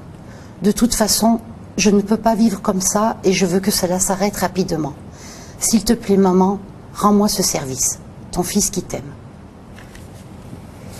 Ça, c'est pour répondre à beaucoup de personnes qui me demandent, est-ce que ton fils, même des amis qui ont du mal à pardonner, qui ne comprennent pas parce qu'ils aimaient mon mari, et voilà, c'est l'exemple aussi de cette jeune fille dans son fauteuil qui s'est défenestrée parce qu'elle a eu peur, et il faut quand même se rendre compte à quel point on peut avoir peur pour faire ça.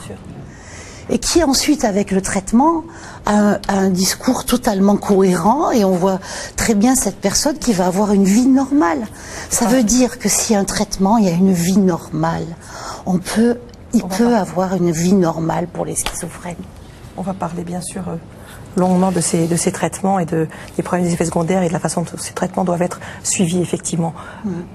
Merci beaucoup en tout cas. Merci Catherine. On va revenir régulièrement avec Benoît sur certains points importants lors de cette émission. Vous avez vu au début du documentaire, Benjamin Battard vous a montré la une de pas mal de journaux. On va revenir avec vous, Benoît, justement sur l'image de la schizophrénie dans les médias. Oui, livre, internet, documentaire, pour peu qu'on se donne un petit peu la peine de regarder attentivement, on peut comprendre assez clairement ce que c'est que la schizophrénie. Et pourtant, une image moyenâgeuse lui colle encore à la peau dans la société et les mentalités ont du mal à évoluer. Dans la bouche des hommes politiques ou à la une des journaux, l'adjectif dangereux est presque systématiquement accolé à la schizophrénie. On a vu pourtant que ce n'était pas la plupart du temps le cas. Sur les emballages des jouets, schizo s'affiche pour faire vendre. Vous vous souvenez peut-être de la peluche Naso, le schizo en 2003. Et cette année, des vignettes Panini, schizo, avec 2 personnalités affichées, une bonne, une mauvaise. Des jouets à chaque fois retirés du marché après les plaintes des familles, mobilisées pour expliquer que la schizophrénie n'est pas un simple dédoublement de la personnalité. D'ailleurs, l'étymologie grecque est plus précise. Schizophrène signifie esprit fissuré, fractionné. Mais alors comment en arrive-t-on là? Qui se permettrait de créer aujourd'hui des personnages appelés cancéro, triso ou handicapos? Évidemment personne. Mais la schizophrénie ne bénéficie pas de la même délicatesse. Cela ne veut pas dire qu'il faut nier les angoisses, les crises ou l'isolement des malades, ni la fatigue, les renoncements et parfois l'abattement des familles. Le fou, disait Michel Foucault, est coupable d'être ce qu'il n'est pas. Alors les fantasmes sur cette maladie vont bon train, sans doute parce qu'on a peur de ce qu'on ne connaît pas. Et pourtant, la schizophrénie touche en France, c'est un exemple, 5 fois plus de personnes que la maladie de Parkinson. Merci Benoît, on vous retrouve tout à l'heure. On l'a dit, l'image que véhicule malheureusement cette maladie dans le grand public, c'est la dangerosité des malades. Et ce que l'on ignore, c'est qu'à côté de ces quelques malades qui agressent et qui font la une des médias, le plus souvent, cette dangerosité les concerne eux avant tout. Ouais, chaque année en France, près de 3000 schizophrènes se donnent la mort. Un malade sur 2 fera une tentative de suicide au cours de sa vie. On revient sur un extrait du film, sur l'histoire de Marie hospitalisée après s'être jetée par la fenêtre de sa chambre. J'ai imaginé des bourreaux venant de nulle part qui venaient me torturer. Donc c'est très dur de décrire un délire. C'est quelque chose de... En tout cas, par peur, j'ai cassé une vitre. Je me suis aussi ouvert un peu le haut du visage avec un morceau de verre. Et après, là, je me souviens de rien, à part mon réveil en réanimation. Et j'avais sauté. De combien d'étages? 3e étage sans ascenseur. En plus, c'était des étages d'école, donc c'est très haut, des plafonds très hauts. Donc ça fait environ 4e étage d'un immeuble moderne. Après 21 heures de chirurgie et 2 semaines de soins intensifs, Marie est arrivée dans ce centre de rééducation. Elle se souvient de sa première impression en découvrant les lieux. Donc là, il y a ma chambre. Le volet moitié fermé, moitié ouvert. Et donc, quand je suis arrivée ici, Je trouvais ça marrant de voir les fenêtres à ras du sol pour tous les collègues qui s'étaient défenestrés comme moi, donc voilà. Une vingtaine de jeunes adultes atteints de troubles psychiatriques sont hospitalisés dans ce centre. Tous ont fait une tentative de suicide par précipitation en sautant d'une fenêtre ou d'un pont. Comme Marie, la plupart voulaient échapper à un délire. Le patient est humilié, insulté, ou alors il a une peur extrême de subir un châtiment imminent, qui peut être aussi dans un contexte mystique, avec le diable, avec des choses, l'enfer, donc des choses qui sont très effroyables, et c'est la nécessité de devoir fuir tout de suite. Et la précipitation, c'est une modalité qui est immédiatement accessible. Une fenêtre, il y en a toujours une. Effectivement, pour les proches, c'est la hantise, ces tentatives de suicide de leur malade. On a beaucoup de questions là-dessus. Comment réagir face à un ami schizophrène qui, en pleine crise, fait un chantage au suicide? Ça, c'est une question difficile. Parce que souvent, on ne sait pas trop comment s'y prendre. Première chose, moi, j'encourage toujours les gens qui sont confrontés à ça, contacter les associations de famille. Parce que les échanges de gens qui ont déjà vécu ça, toutes les études montrent que lorsqu'on est, alors pour la famille, mais ça peut aussi concerner les amis, vous avez en France une grande association qui s'appelle l'UNAFAM. Si vous réfléchissez, cette association, elle a à peu près 15 000 adhérents. Il y a 600 000 personnes qui souffrent de schizophrénie en France. C'est pas normal qu'il y ait que 15 000 personnes. Et on sait que tous les gens qui sont membres d'une association survivent mieux parce que on se transmet de l'information, on se soutient, parce que c'est pas des choses faciles à faire. Il n'y a pas de solution, mais en échangeant avec d'autres qui ont vécu ça, en essayant de trouver des médecins qu'on connaît qui savent faire. Au moment de la crise, là, parce que c'est manifestement, voilà, c'est un appel d'urgence. Il y a une chose qu'on peut pas dire, c'est il n'y a pas de chantage au suicide. Quelqu'un qui parle de suicide, c'est quelqu'un qui risque de suicider. Oui, c'est une situation d'urgence. Voilà, c'est ce que ressent situation d'urgence qu'on peut pas prendre à la légère. Donc après, vers qui on doit se retourner? Normalement, on devrait faire confiance à son médecin de famille, qui est celui qui vous connaît le mieux et qui connaît le mieux votre enfant. C'est à lui qu'on doit faire confiance dans la vie quand on a un problème médical. Et le suicide, c'est aussi un problème médical. Concrètement, là, c'est son enfant. D'accord, il y a un médecin de famille. Là, c'est manifestement, on a un ami schizophrène qui fait un chantage au suicide, donc qui risque de le faire. On fait le 15 ? On peut. On peut. Mais ils n'interviennent pas. Catherine nous témoignait tout à l'heure en disant que tout dépend on voulait ce que pas vous dites. Déplacer, le psychiatre voulait pas venir faire une... Si vous dites, par exemple, il est sur le bord de la fenêtre, il est en train de sauter par la fenêtre, je pense pas que les pompiers ou la police ne se déplacent pas. Mais il faut pas considérer que c'est un chantage au suicide, vous voyez ce que je veux dire. Si vous téléphonez en disant mon ami fait un chantage au suicide, tout le monde va vous dire non. Si on vous a pas appris comment parler avec les pompiers... C'est ça, il y a une façon de présenter les choses. Et de présenter les choses, c'est-à-dire, il faut dire, c'est une urgence, il va très mal et ça va très mal se passer. D'accord. Là, vous avez une chance que les gens se déplacent. Oui. Petit point aussi, ce qui contribue aussi à ce que les patients aillent mal, c'est des fois qu'il n'y a pas eu de bonne réponse, ils ont l'impression qu'il n'y a pas d'espoir, surtout qu'il y a des discours très négatifs sur la schizophrénie. Il y a des patients qui vont bien, qui évoluent bien, on a des exemples comme ça.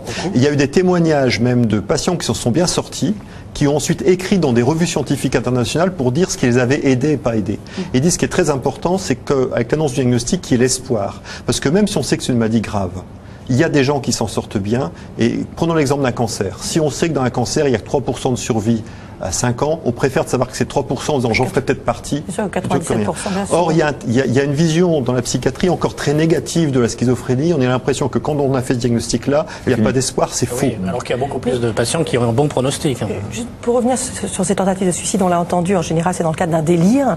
Est-ce que les patients alertent leurs proches en leur faisant part de ce délire ou pas, en général? C'est pas évident, par exemple, délire ou hallucination, parce que quand vous avez des voix, il faut se rendre compte que les malades sont fondamentalement des gens comme nous. À une époque, on disait c'était, voilà, il y a ce qu'on appelait un trouble ontologique, ça touchait l'être, c'est des mots très savants. Il est schizophrène. Non, il a des signes. Et il faut imaginer ce que c'est vous vous réveillez le matin et ça parle dans la pièce. Votre réflexe, c'est quoi? Si vous en parlez aux autres autour, on dit ben toi t'es bon pour l'hôpital du coin, ou alors on dit allez arrête de déconner, passons à autre chose, et la personne ne trouve pas d'aide. Imaginez ce qui se passe si ça nous arrive. Ou alors des fois ils pensent que ça existe vraiment, puis ils commencent à défoncer le mur pour trouver les haut-parleurs qu'on a mis dans le mur. C'est ça la réaction de base, et c'est une réaction presque normale. À qui s'adresser quand un proche est atteint de cette maladie et arrête son traitement sans admettre sa maladie? Lily, ça vous rappelle aussi votre fils avec qui il fallait négocier pour qu'il ait sa piqûre. essayer de sensibiliser les services de soins qui deviennent quand même de plus en plus proactifs. Mais c'est vrai qu'on a des tas de témoignages de familles avec une tendance à ne pas intervenir. Il est important d'intervenir, c'est non-assistance à personne en danger. Beaucoup de services ont du mal en disant mais c'est son choix. Intervenir jusqu'à demander une hospitalisation. Jusqu'à contraindre l'hospitalisation si l'État le justifie. Et il y a une difficulté à le faire parce qu'on a toujours des difficultés par rapport à l'atteinte à la liberté. Et tous les gens qui sont et la confiance, tous les gens qui sont pas malades se disent si un jour on va peut-être m'imposer des choses, sauf qu'il y a des formes quand même relativement graves qu'on peut identifier. On sait que les malades, pour 60% d'entre eux, ne perçoivent pas qu'ils sont malades et c'est pas un déni. C'est un trouble du jugement lié à un dysfonctionnement d'une région cérébrale. C'est montré dans plein d'études. Et ça répond à la question suivante. Pourquoi les schizophrènes refusent-ils ou oublient-ils de prendre leur traitement rénal? C'est parce qu'ils n'ont pas ce jugement. Ils n'ont pas conscience. Il y a une anomalie dans ce nombre de cas. Alors, les oublis, c'est parce qu'il y a des problèmes de mémoire, simple. Mais il y en a qui ne perçoivent pas qu'ils sont malades. 60%, c'est-à-dire qu'il y a quand même 40% qui perçoivent très bien. Vous n'êtes pas d'accord non, je suis absolument pas d'accord. Je pense que l'être humain n'est pas observant. C'est-à-dire, vous-même, si vous avez une rage de dents... On voit sur les antibiotiques, sur tout il y a 60% des gens qui ne prennent pas le traitement. Donc là encore, il faut faire très attention à la stigmatisation des malades mentaux. Les malades mentaux sont comme les autres. Les êtres humains n'aiment pas prendre un traitement toute leur vie. Et donc c'est à nous qui leur imposons... S'il y a un défaut, oui, sauf que si dans le cas de la schizophrénie, il y a un défaut de jugement, ça peut ajouter au fait de la non-observance d'un traitement. Oui, alors ça l'ajoute de la façon suivante, c'est dans les oublis. C'est-à-dire, chez certains patients qui souffrent de schizophrénie, il y a des difficultés à planifier les actions. C'est-à-dire, je me lève le matin, je m'habille, je fais un certain nombre de choses qui vous permettent de conduire votre vie comme ça. Si vous avez ça, que vous avez ces difficultés dans la planification, vous ne vous souvenez plus que vous avez pris ou pas le traitement. Donc, quand on donne 4 fois par jour un traitement à un malade, on est certain qu'il ne va pas le prendre. Oui. Mais à l'inverse, l'histoire des neuroleptiques retards. Quand on donne un neuroleptique retard, on fait comme si on était certain qu'il avait le traitement. La situation de votre fils, vraiment, c'est effrayant ce que vous avez vécu. Mais s'il oublie une semaine, mais c'est un délai de temps monstrueux. Alors que nous, les médecins, ils pensent que finalement, c'est pas très grave, c'est une semaine, vous voyez ce que je veux dire. Donc, c'est à nous de trouver les techniques, c'est notre responsabilité quand on prescrit, pour aider les patients à accepter de prendre son traitement. Alors pour revenir sur les hospitalisations d'office, Niki nous dit que faire lorsqu'ils sont majeurs. Mon fils est agressif et on ne peut rien faire. On a fait une hospitalisation à la demande d'un tiers et depuis il nous en veut. Est-ce que parfois les psychiatres ne se déchargent pas un peu sur les parents? Est-ce que c'est pas aux psychiatres, même si j'ai bien entendu dans le document que certains disent ça va rompre la confiance, mais enfin entre les parents et leur enfant c'est essentiel aussi cette confiance. Est-ce que c'est pas aux psychiatres de prendre cette responsabilité plutôt que de la demander à la famille, professeur Lançon? Si quelqu'un est en danger en médecine en général, vous prenez vos responsabilités. Donc après, il y a une ambiguïté qui est très complexe en France. C'est le seul pays du monde où vous êtes en même temps le médecin traitant, c'est-à-dire celui qui soigne à l'hôpital, et celui qui prive de liberté le patient, ce qui est très ambigu. C'est très ambigu. Dans beaucoup de pays, il y a des experts qui décident de ça. Et effectivement, ça rend la relation, alors c'est pas la relation de confiance, ça rend la relation difficile. Si à la fois je peux, à un moment ou à un autre, vous interner et puis en même temps vous me dire de sortir, je suis dans une position insupportable en tant que médecin. C'est ça qu'ils supportent pas les psychiatres, c'est leur position intenable d'être celui qui enferme et celui qui soigne. Mais être parent et priver son enfant de liberté, c'est pas plus facile. Mais on est d'accord, c'est terrible. Mais il y a des moments où la privation de liberté, c'est aussi la protection de la personne en danger et de son environnement. C'est très rare. C'est très rare. Ça, il faut bien savoir que c'est très rare. Merci. Je vous remercie, vous ne bougez pas. Je remercie Catherine. Merci beaucoup d'avoir accepté. Je précise que vous êtes en train de monter une association qui s'appelle Marc. On en reparlera certainement. Merci. Merci d'avoir accepté de témoigner et dans le doc et sur ce plateau. Merci beaucoup. Merci. On continue? Oui, parce qu'après l'hospitalisation, on en a parlé effectivement, il y a des hospitalisations dans cette maladie, mais il faut envisager une sortie. On va revenir donc sur un extrait du documentaire avec Jean-Antoine que l'on a vu, qui est hospitalisé depuis un mois, qui va mieux. Ses angoisses ont diminué. Les médecins ont décidé de le laisser quitter l'hôpital pour un essai. On revoit cet extrait. Le temps d'un week-end, Jean-Antoine a donc droit à une permission de sortie. Son père est venu le chercher.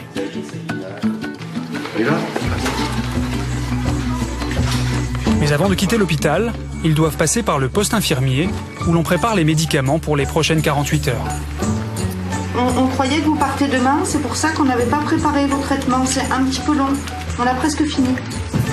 Oh, donnez pas 1 kilo de remède. Comment? Là, vous allez faire attention à ce qu'ils prennent bien ces médicaments? Ah oui, c'est comme la diabète. C'est à vie la diabète. Il faut prendre des cachets, il faut prendre des piqûres, etc. Et monsieur, il prend pas. Voilà. Et il replonge. On le ramène ici. Pour traiter sa schizophrénie, Jean-Antoine doit prendre des médicaments 4 fois par jour. Des neuroleptiques pour contrôler ses hallucinations et des anxiolytiques pour calmer ses angoisses. Et pour s'assurer qu'il respecte bien la prescription, l'infirmière remet à son père le détail des prises. D'accord. Bon, les 6 besoins, c'est dans les petits tubes et il y a les heures. De toute façon, c'est marqué là, non? C'est marqué et c'est marqué sur les tubes. D'accord. Ok. C'est bon? Oui. Merci. Voilà, bon week-end. Merci, mademoiselle. Au revoir. Au revoir, messieurs, dames.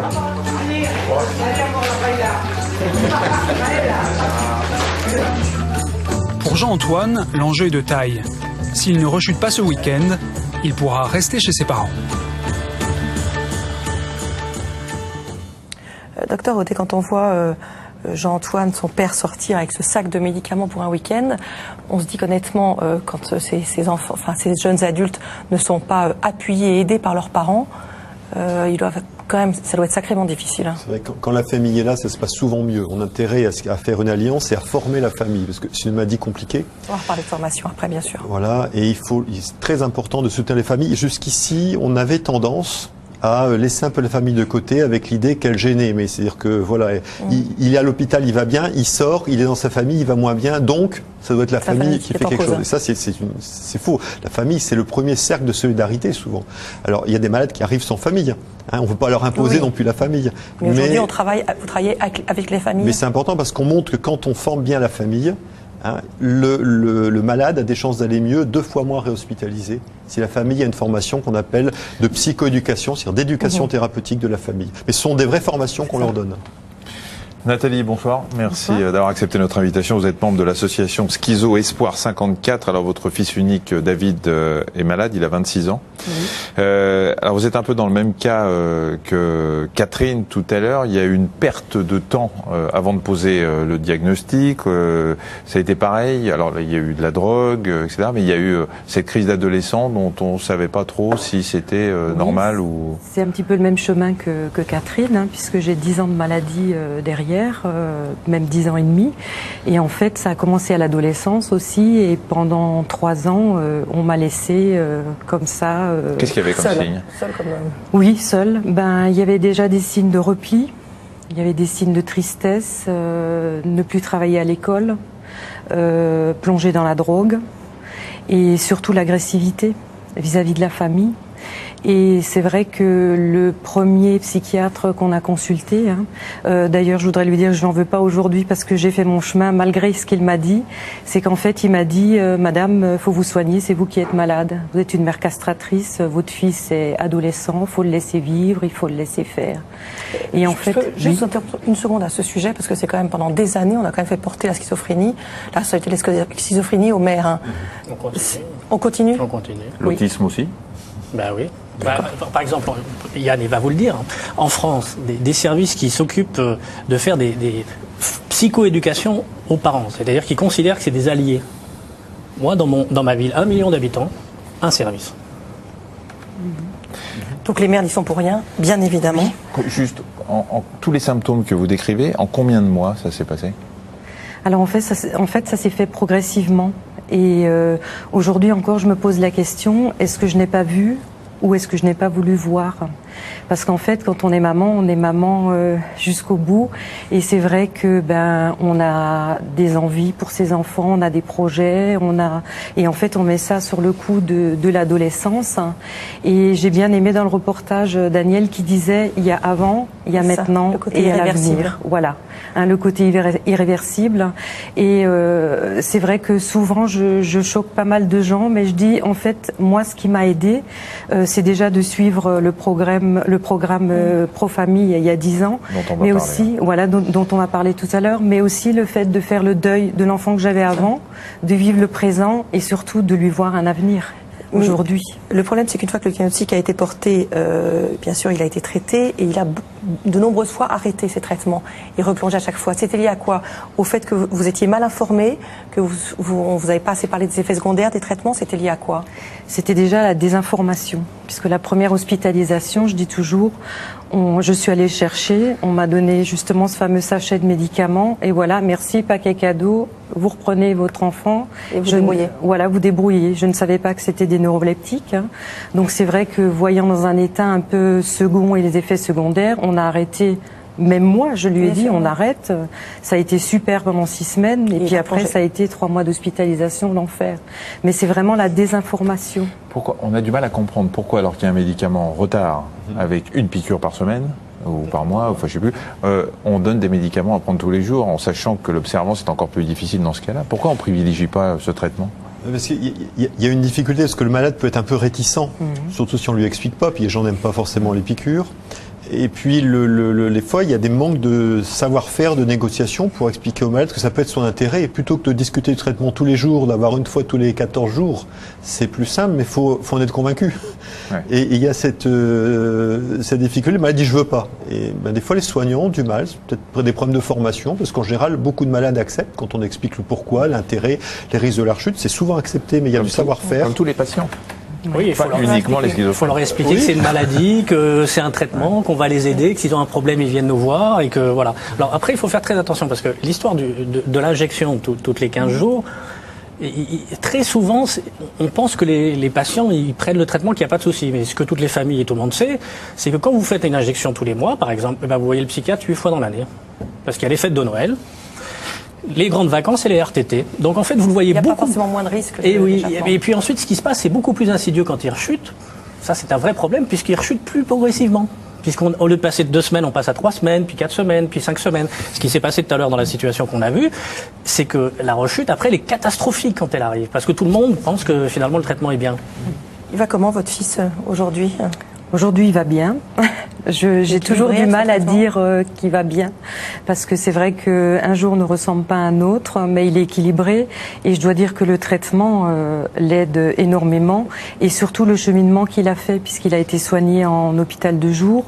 Moi, j'ai été entendue et pas écoutée, donc c'est vrai que je pense que dans la on va dire le bien-être du patient, il doit y avoir un partenariat, le médecin, la famille et le patient, quand c'est possible.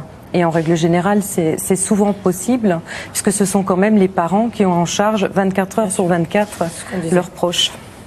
Juste avant de passer à Benoît, une question. Pourquoi n'y a-t-il pas d'aide à la sortie de l'hôpital ? Pourquoi pas un lieu de sortie ? Il faudra un tremplin de vie aux malades. Roselyne, pour aider aussi les familles avant d'accueillir les... Il y a des structures qui existent, les hôpitaux de jour, ce qu'on appelle les CATTP, un terme un peu compliqué, mais ce sont des centres d'accueil qui dépendent des services de soins. Ils sont peut-être insuffisamment développés dans un certain nombre de cas, mais il y a des structures qui existent. Mais les familles ne savent pas forcément et sont des fois tenues un petit peu en dehors dans la discussion du projet de sortie. Oui, j'allais dire, est-ce que c'est aux familles de se mettre au courant ? Est-ce qu'on ne devrait pas les mettre au courant ? Oui, d'autant plus que ça fait partie des critères d'accréditation des hôpitaux, et que dans la pratique, si on écoute les experts qui accréditent, ils disent que tout va bien. Si on écoute les familles, mais on les interroge pas beaucoup, elles disent pas tout à fait toujours la même chose. Benoît, vous allez revenir nous voir. Alors on a entendu et vu que le président de la République, il n'est pas seulement sur les autres chaînes, il était chez nous aussi, et on l'a entendu parler du projet de réforme de la psychiatrie, notamment l'obligation de soins. On y revient. Oui, dans quelques semaines aura lieu la discussion autour du projet de loi sur la réforme de la psychiatrie. Un article attirera davantage l'attention, celui de l'obligation de soins. On a d'ailleurs reçu pas mal de SMS à ce sujet. Alors faut-il, comme le demandait Nicolas Sarkozy il y a 2 ans, obliger les malades à se soigner même lorsqu'ils ne sont pas hospitalisés ? Et puis, qui vérifiera ? Les psychiatres ? Plus philosophiquement, comment définir une dangerosité potentielle, et peut-on obliger quelqu'un à suivre un traitement ? Et si la loi impose a priori une obligation de soins, pourquoi ne pas la mettre en place pour d'autres personnes potentiellement dangereuses, comme les malades alcoolodépendants, que rien n'empêche de prendre le volant ? Ces questions interrogent toute notre société, mais elles mettent aussi en évidence les défauts du système psychiatrique actuel. Combien de parents se sont-ils fait rabrouer ? On en parlait tout à l'heure, on l'évoquait avec Catherine, parce qu'ils étaient inquiets du comportement de leur grand enfant, avec cette réponse: votre fils est majeur, c'est à lui de décider s'il veut me voir. Comme si un malade en crise avait ce pouvoir. Et quand bien même un schizophrène, sentant qu'il va mal, veut prendre un rendez-vous, ce n'est pas simple. En préparant cette émission, une malade nous a raconté une anecdote. Après un déménagement, se sentant angoissée, elle a tenté de prendre rendez-vous avec le psychiatre du centre médico-psychologique dont elle dépend. Premier coup de fil, on n'a pas reçu votre dossier, rappelez. Quelques jours plus tard, elle rappelle, on a reçu votre dossier, on n'a pas eu le temps de le consulter, rappelez-nous. Quelques jours plus tard, personne ne peut vous parler aujourd'hui. La malade insiste et s'entend répondre « Mais pourquoi voulez-vous un rendez-vous? Vous avez pourtant une bonne voix. » Et ce n'est qu'après avoir expliqué les raisons de son mal-être, le suicide de son ami, lui-même schizophrène, quelques mois auparavant, qu'elle obtint un rendez-vous pour 3 semaines plus tard. Merci Benoît. Merci beaucoup Nathalie. On a déjà eu un peu d'espoir grâce à vous et à votre témoignage. On va continuer, on termine cette émission en parlant encore d'espoir. Oui, on va parler d'espoir avec Isabelle qui va nous dire qu'une stabilisation de la maladie est possible et nous parler de l'importance des programmes d'information et de formation pour la famille. On les a évoqués. Mais avant, retour à l'hôpital psychiatrique de Rouffach avec vous, docteur Audet, où Benjamin Battard a suivi une séance de formation pro-famille. Oui, moi j'en ai marre, les martiens n'arrêtent pas de me poursuivre. Si les martiens me poursuivent, j'aurais vraiment très peur. Et je m'enfuirais. Alors, je vais plus loin. Réunis autour de ce psychiatre, des parents d'enfants schizophrènes. Pendant 3 mois, ces familles suivent un programme baptisé Pro-Famille. 14 séances pour apprendre à communiquer avec leurs enfants malades, mieux gérer leurs émotions et aussi faire face aux crises et aux hallucinations. Un autre exemple, imaginez que vous ayez un jour rencontré vraiment des martiens. Et puis si tout le monde se moque de vous, vous vous sentez extrêmement seul. Donc le fait que quelqu'un ait une oreille comme ça, ne rabroue pas et écoute, ça va créer des liens. Et vous allez devenir un allié. Et on demande des conseils et on écoute les conseils que de ses alliés. Depuis 11 ans, le docteur Audet a formé des centaines de parents à ces techniques. Denise et Claude ont un fils schizophrène et ce programme a changé leur vie. Je pense que si on n'avait pas fait Pro-Famille, on ne serait pas là aujourd'hui. On était dans un tel état de détresse, de déprime, on savait plus où aller, on ne voit pas d'avenir, hein. Donc il y a toute une démarche à accepter et on est encore dans ce travail aujourd'hui. Mais les choses se passent beaucoup mieux parce qu'il a compris que nous avons compris. Que nous acceptons. Que nous acceptons. Et donc les choses se passent beaucoup mieux. Et voilà, il y a un échange qui se fait. On n'est plus dans l'opposition et dans le conflit.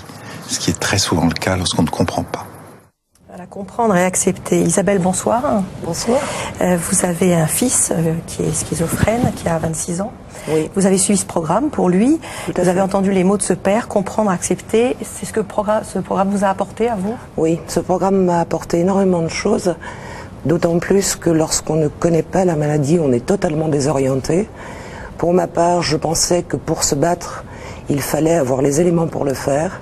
Et pour se battre contre la maladie, il fallait l'apprivoiser. Donc j'ai suivi effectivement ce programme Pro-Famille dans lequel on nous a expliqué ce qu'était d'abord la maladie, ce qu'étaient les traitements et surtout, on nous a donné des clés, des outils de communication qui ont permis des techniques de communication pour notamment ne pas surcharger la personne en stress, ne pas créer de différends. Et surtout essayer de faire des phrases courtes, notamment des phrases de 7 mots maximum, ce qui n'est pas évident du tout, pour que le malade ne mélange pas ses idées. Et d'autre part, apprendre aussi quelque chose qui est peut-être plus délicat, mais très important pour que le malade évolue, c'est le valoriser et le féliciter dans toutes les actions positives qu'il fait. Ça n'est pas toujours facile. Mais dans la moindre des actions positives, il faut absolument approuver et encourager. Et ça fait vraiment beaucoup progresser le malade. On parlait d'espoir, votre fils travaille aujourd'hui, il est en CDI. Tout à fait. Mon fils est en CDI, il travaille, il a pratiquement toujours travaillé. Il avait des périodes où vraiment il ne pouvait plus le faire, mais actuellement il a un emploi stable, il a un appartement, il est chez lui, qu'il a acheté, il vit donc, il vit seul, il vient chez nous le week-end, mais il assume totalement maintenant sa vie, et d'autre part, surtout, il assume son traitement aussi. Et pour ma part, je redécouvre quelqu'un de très agréable, ce qui fait vraiment plaisir. Docteur Audet, vous avez fait un bilan d'un an de ces séances de formation pro-famille. Avant qu'on revienne sur ce bilan, on a été frappés, nous, pendant toute la préparation de ce document, de constater que dans beaucoup de cas, c'était les mères qui assumaient et qui acceptaient et qui comprenaient parfois plus que les pères qui parfois encore refuser la maladie de leur enfant. Est-ce que dans ces programmes-là, vous constatez que le travail avec les pères est plus difficile à faire ou pas? Ou à partir du moment où ils viennent, c'est qu'ils sont dans l'acceptation? À partir du moment où ils viennent, ça se passe bien. Le problème, c'est qu'ils viennent peu, mais il y a la même chose dans les associations de parents d'élèves. Donc c'est pas forcément spécifique. Oui, l'enjeu n'est pas le même. L'enjeu n'est pas le même, mais il y a une mobilisation plus fréquente. On a à peu près dans nos groupes, il y a 2 à 3 femmes pour un homme dans la pratique. Mais les gens qui viennent, tous en tirent profit. Et vous avez constaté effectivement au bout d'un an que non seulement le bilan était positif pour les parents, mais il est énormément pour les malades. Alors en gros, ce que montrent les études internationales, c'est 2 fois moins de rechutes, c'est énorme. Nous, on a fait sur un groupe, on a revu un an après, il y a eu 2 fois moins effectivement de réhospitalisation en nombre de jours, ce qui fait que pour un seul groupe, c'était 225 jours en moins. C'est énorme. Hein. C'est-à-dire que ce groupe, à prix coûtant, ça coûte à peu près 24 000 €. Et le nombre de jours d'économisés, ça a été près de 70 000 €. C'est-à-dire que c'est rentable. C'est-à-dire investir là-dedans, c'est pour ça qu'on ne comprend pas pourquoi c'est pas plus développé. Oui, voilà. Si vous mettez 1 € là-dedans, vous en récupérez 3. On va essayer de répondre. Je vous demande de répondre assez rapidement pour qu'on fasse un maximum de questions. Que sait-on sur le devenir des personnes schizophrènes? Pierre, professeur Lançon, vous dites qu'à partir du moment où on vous annonce que vous avez une maladie mentale, vous avez une espérance de vie de 20 ans de moins. Au plus, 25 ans. Donc ça c'est une certitude. C'est que vous allez mourir au moins 25 ans avant les autres. Mais c'est le cas des schizophrènes? Bien sûr. Et c'est de pire en pire. En moyenne. En moyenne. Ça veut dire que si on fait de moyenne. À cause par exemple des drogues qu'ils consomment, non. Des produits qu'ils consomment, ou à cause des première cause, c'est les maladies somatiques et le fait qu'ils fument et qu'ils boivent de l'alcool. On l'a vu dans le reportage, c'est effrayant. Bon. Après, deuxième cause, effectivement, les tentatives de suicide. Et troisième cause, les accidents. Donc il faut se préoccuper de la santé somatique des gens qui soignent les malades mentaux, parce qu'ils sont très mal aussi dans leur santé, ça c'est une réalité, et des malades mentaux, des gens qu'on appelle malades mentaux. Ça c'est la première chose. Et après ce qu'on sait, c'est ceux qui ne meurent pas. Ce qui est quand même... on sait quand même qu'il y en a 30% qui guérissent. C'est la question. Peut-on guérir définitivement de la schizophrénie, Camélia? 30% guérissent définitivement? Définitivement. Ça veut dire quoi? Plus de délire, plus de médicaments, plus de médicaments, plus de psychiatres, plus rien. Et on ne comprend pas pourquoi. Et on sait pas. Vous savez, comme on n'a pas beaucoup étudié les phénomènes de guérison spontanée, c'est-à-dire que souvent on a étudié la maladie du côté de comment ils sont malades, avec toute une genre de fascination sur le délire.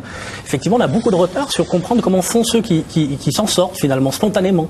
Mais toutes les études, depuis 1900 jusqu'à maintenant, montrent que 25% des gens à qui on va poser le diagnostic de schizophrénie, si on les voit 20 ou 30 ans plus tard, 25% d'entre eux auront une vie comme les autres, sans psychiatre, sans traitement. Encore un mot, docteur. S'ils ne meurent pas. Sur ces formations, les frères et sœurs ne sont pas conviés? Si, c'est-à-dire que nous on prend toute la famille au sens large. Souvent c'est les parents, parfois c'est les frères et sœurs, parfois le conjoint, parfois les grands-parents, la tante, ça peut même être des amis, des fois les enfants aussi. Ça peut être aussi des amis de la personne, c'est-à-dire les proches qui interviennent avec le malade. Pourquoi les psys ne prennent-ils pas plus que ça en charge la douleur des familles? Roselyne, on en a parlé dans cette émission, mais les psys sont formés à ça, ou vous êtes formés qu'à vous occuper des patients? Justement, on est trop centré sur le patient dans la formation, alors qu'on montre que si on prend en charge la famille, 2 fois moins de rechute chez le patient. Donc c'est l'intérêt du patient qu'on le prenne en charge. Et la souffrance des familles, un petit mot, parce que là, on parle de la souffrance de façon très floue. C'est quoi la souffrance? Nous, on a évalué sur nos 3 derniers groupes de prise en charge. C'était plus de journées d'hospitalisation pour la famille, à cause du stress, la souffrance, plus d'arrêt de travail. On a fait un calcul. Ça coûte pour la région Alsace, en faisant une projection, 15 millions d'euros par an de surcoût du fait de la maladie des familles. Au niveau de la France, c'est 1,5 milliard tous les ans que les caisses d'assurance maladie payent à cause de la souffrance des familles et qu'on pourrait réduire si on les prend en charge. On calcule jamais comme ça. Mais la souffrance, ça se chiffre. Isabelle, votre fils voit comment son avenir? Écoutez, il a des projets, il a des envies, donc chose que nous ne connaissions pas auparavant, puisqu'il n'avait plus du tout de motivation. Donc je pense qu'il voit son avenir, peut-être pas avec sérénité. Mais il voit un avenir. Oui, il voit un avenir, il souhaiterait avoir une vie de famille, il souhaiterait évoluer dans sa situation. Justement, Benoît, on va voir avec vous, puisqu'on vient d'en parler, l'avenir des malades touchés par la schizophrénie et leur place dans la société. Oui, tout est parti dans les années 70. La psychiatrie a fait alors sa révolution. La société décide de ne plus isoler les malades psychiatriques, mais au contraire de les réintégrer dans la société. Les patients, dont l'état le permet, peuvent ainsi être suivis en ville ou dans des structures ouvertes. Les hôpitaux, dont certains méritaient parfois d'être encore appelés asiles, améliorent leurs conditions d'accueil et des appartements thérapeutiques sont créés. Mais en 2010, la psychiatrie est victime, selon un rapport parlementaire, d'un double abandon. Abandon des malades et abandon des soignants. Problème d'accès aux soins, lenteur des diagnostics, mauvaise formation des médecins. La liste est longue des problèmes à résoudre. Et pourtant, ils sont identifiés puisqu'en 30 ans, en moyenne, un rapport officiel est publié tous les 2 ans sur l'état de la psychiatrie en France. À y regarder de près, la réintégration annoncée il y a 40 ans patine et les malades restent stigmatisés. Symboliquement, les services de psychiatrie sont presque toujours situés dans des bâtiments à part. Et puis la schizophrénie, comme d'autres pathologies, est encore trop souvent considérée comme un état plutôt que comme une maladie. Merci Benoît. On a reçu plus de 1000 SMS. Évidemment, on ne peut pas répondre à toutes dans cette émission. Vous allez pouvoir obtenir encore des réponses, des conseils, de l'aide grâce à un chat qui commence dans quelques instants, Michel. Oui, le docteur Frédéric Mauriac, psychiatre du groupe Eric, hôpital Charcot, madame Dominique Morel et madame André Sodjinou, qui sont psychologues cliniciennes au service écoute famille de l'UNAFAM, dont vous nous avez parlé tout à l'heure. D'ailleurs, l'UNAFAM propose un service téléphonique, vous pouvez le noter, pour les proches, justement, c'est toute l'année, au numéro 01 42 63 03 03. Vous aurez bien sûr toutes ces informations sur france5.fr. Et pour ce chat, à partir de maintenant et pendant 1 heure, on répond à toutes vos questions en direct sur ce chat. Vous allez sur france5.fr, vous cliquez sur enquête de santé, ça vous emmène directement sur Bonjour Docteur, le site sur lequel on répondra à toutes vos questions. Donc c'est de maintenant, dès le générique, pendant 1 heure. Merci beaucoup à tous les 3 d'être venus. Merci donc à tous les témoins qui ont accepté de participer à cette émission. Merci à Gaël Germain pour la préparation de cette émission, à Benjamin Battard pour son document. Sachez que le prochain enquête de santé, ce sera le 11 janvier. Nous parlerons homéopathie, mais avant cela, on se retrouve comme d'habitude demain à 13h40 sur France 5. Pas vrai. Hein? On y sera. Allez. À demain. Bonne Très bonne fin de soirée. À demain. Au revoir.